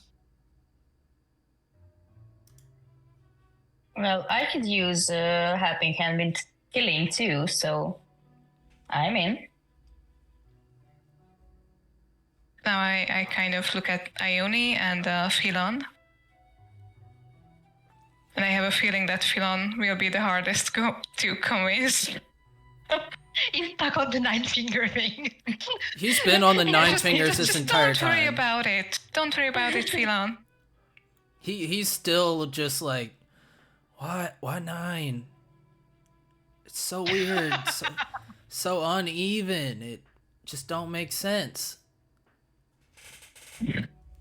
Philon, just drink some wine and just relax. Go with the flow. He takes a glass of the red wine and takes a sip of it. Why 9? Oh my god. But Of course, just rolling your eyes on that. This man is genuinely insane. but is gonna look Ione? to Vespira. Oh. I can't in good conscience help you seek out vengeance against your former friends. That's Ilmater seeks to relieve suffering, not give suffering. So How about my suffering? I would like to relieve your suffering, but to relieve one suffering isn't to put suffering on another.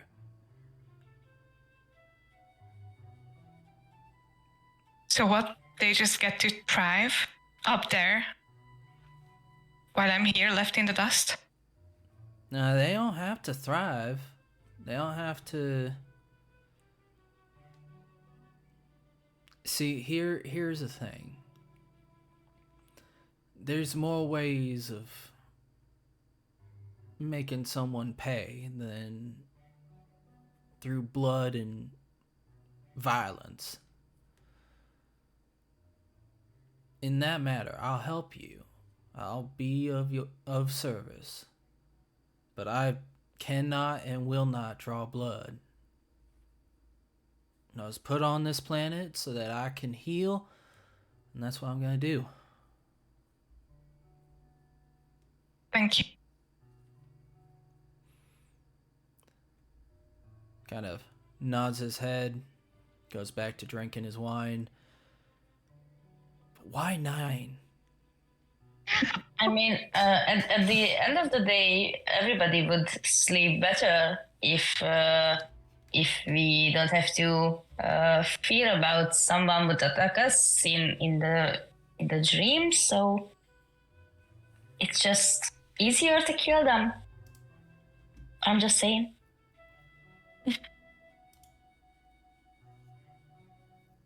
So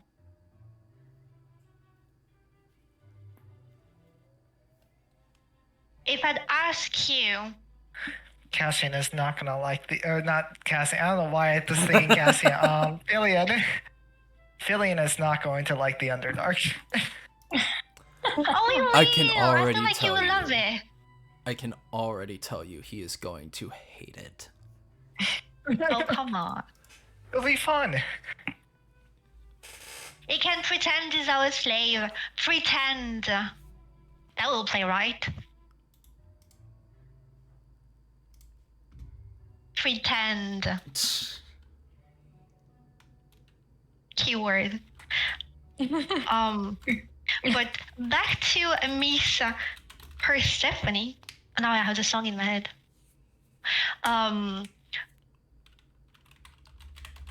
What was I about to ask her? Ah, yes. So if I would tell you to kill somebody, no question asked, would you do it? You help me, then yes.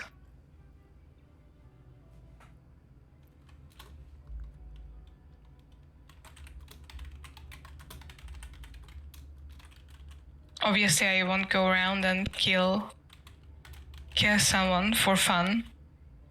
Oh, that's too bad. But I still think you're very useful for now, so I guess I'll help. And it's settled, I guess. But I'm And not we- drinking this. She hands you back the bottle. So with that, Vespera just sits down and starts drinking from the bottle. Yeah. Thank you for the offer.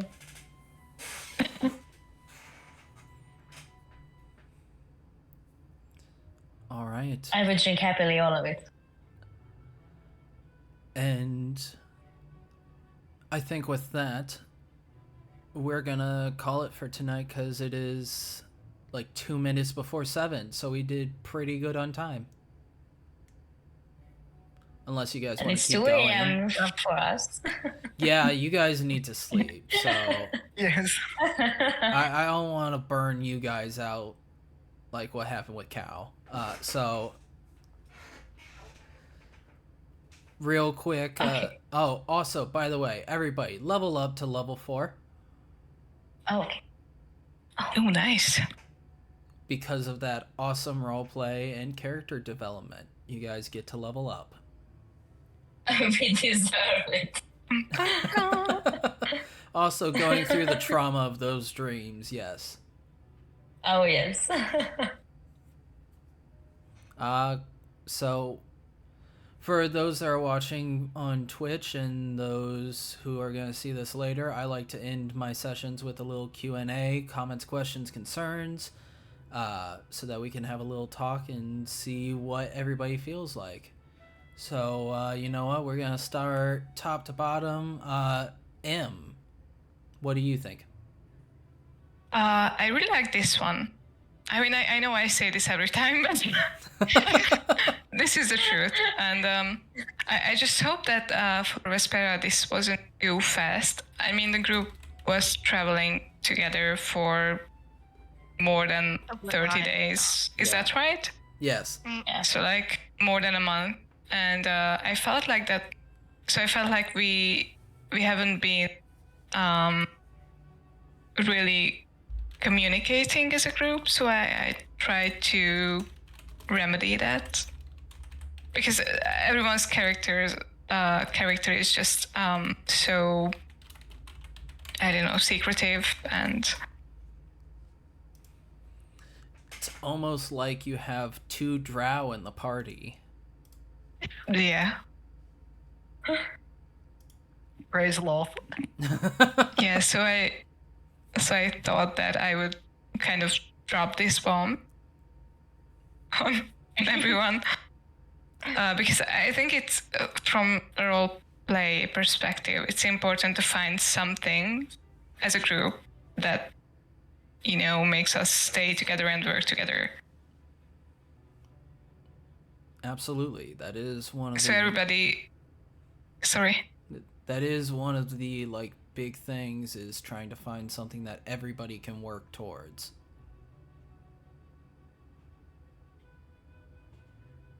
And as everybody has their own goals, I believe like lending each other a hand would be perfect.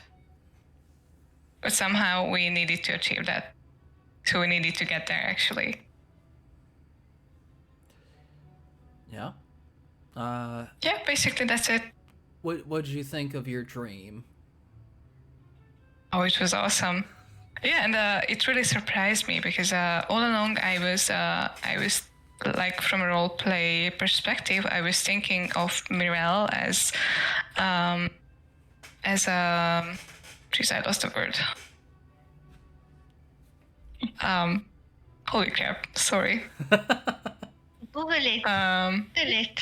Yeah, that's what I'm doing actually. But it's What are you such a looking simple for? it's such a simple word, but it's 2 a.m. and I'm knackered.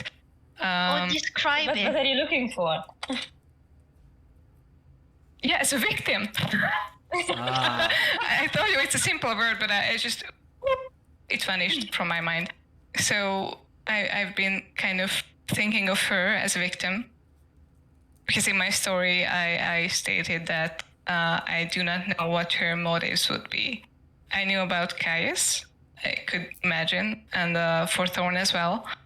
And seeing her as a kind of a puppeteer was really interesting. That was a twist that I wouldn't have. Hiccuping. Yeah. like to subvert expectations, but Yep. All right, next, Fanta. Oh my god, I loved this session, the roleplay and everything. It was just so refreshing after this week. But yeah, I loved it. I just think with each passing session that I just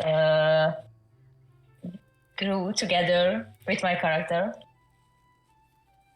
So yeah, I just start to feel that I can understand her insights and stuff. So yeah, I loved it. How'd you feel about your dream?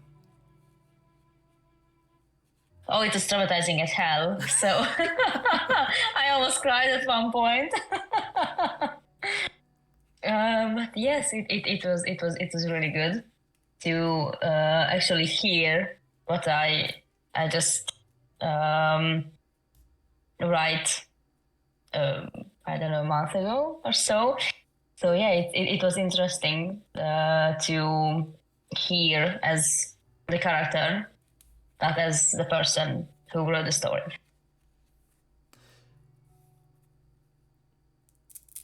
Awesome. Anything else? I think that's all for now. Okay. Yes, it's 2 a.m. and my brain isn't braining anymore. Thea. Yes. Comments, questions, concerns, all the fun Yeah. stuff. It was fun. I definitely enjoyed the more like role play. I do apologize. I know Cora is a bit off. And she's I mean, in character, she thinks less of everyone.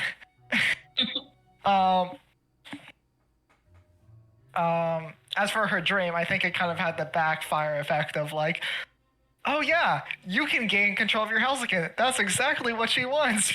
Relapse time. Back to evil drow. So I mean, that kind of like shifted her goal to be like, oh, you mean I can get back and become like a noble again and live in luxury? So she's like, yes, let's do that.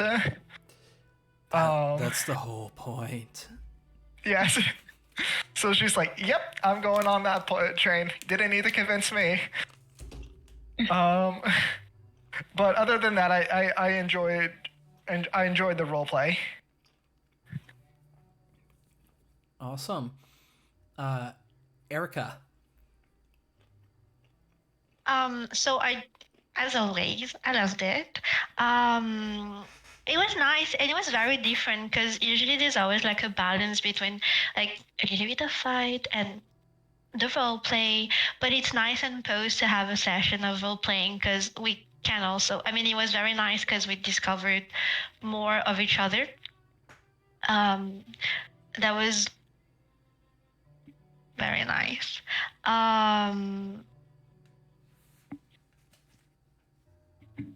The dream, I did enjoy mine. I thought for a minute that, oh, it's okay, it's not so bad. But then you added that twist thing, and I kind of do want to work something with that. So I always said that, but I never write you, so I don't need to write you about this one, because, yeah. Cora is going to hate her at some point. Just saying. I'm sorry in advance, Athea. I'm sorry in advance. But yes, it was a lot of twist, a lot of trauma that I enjoyed very much as always. And the voice for the dream, I really love it, by the way. I know I said it earlier, but just to repeat it.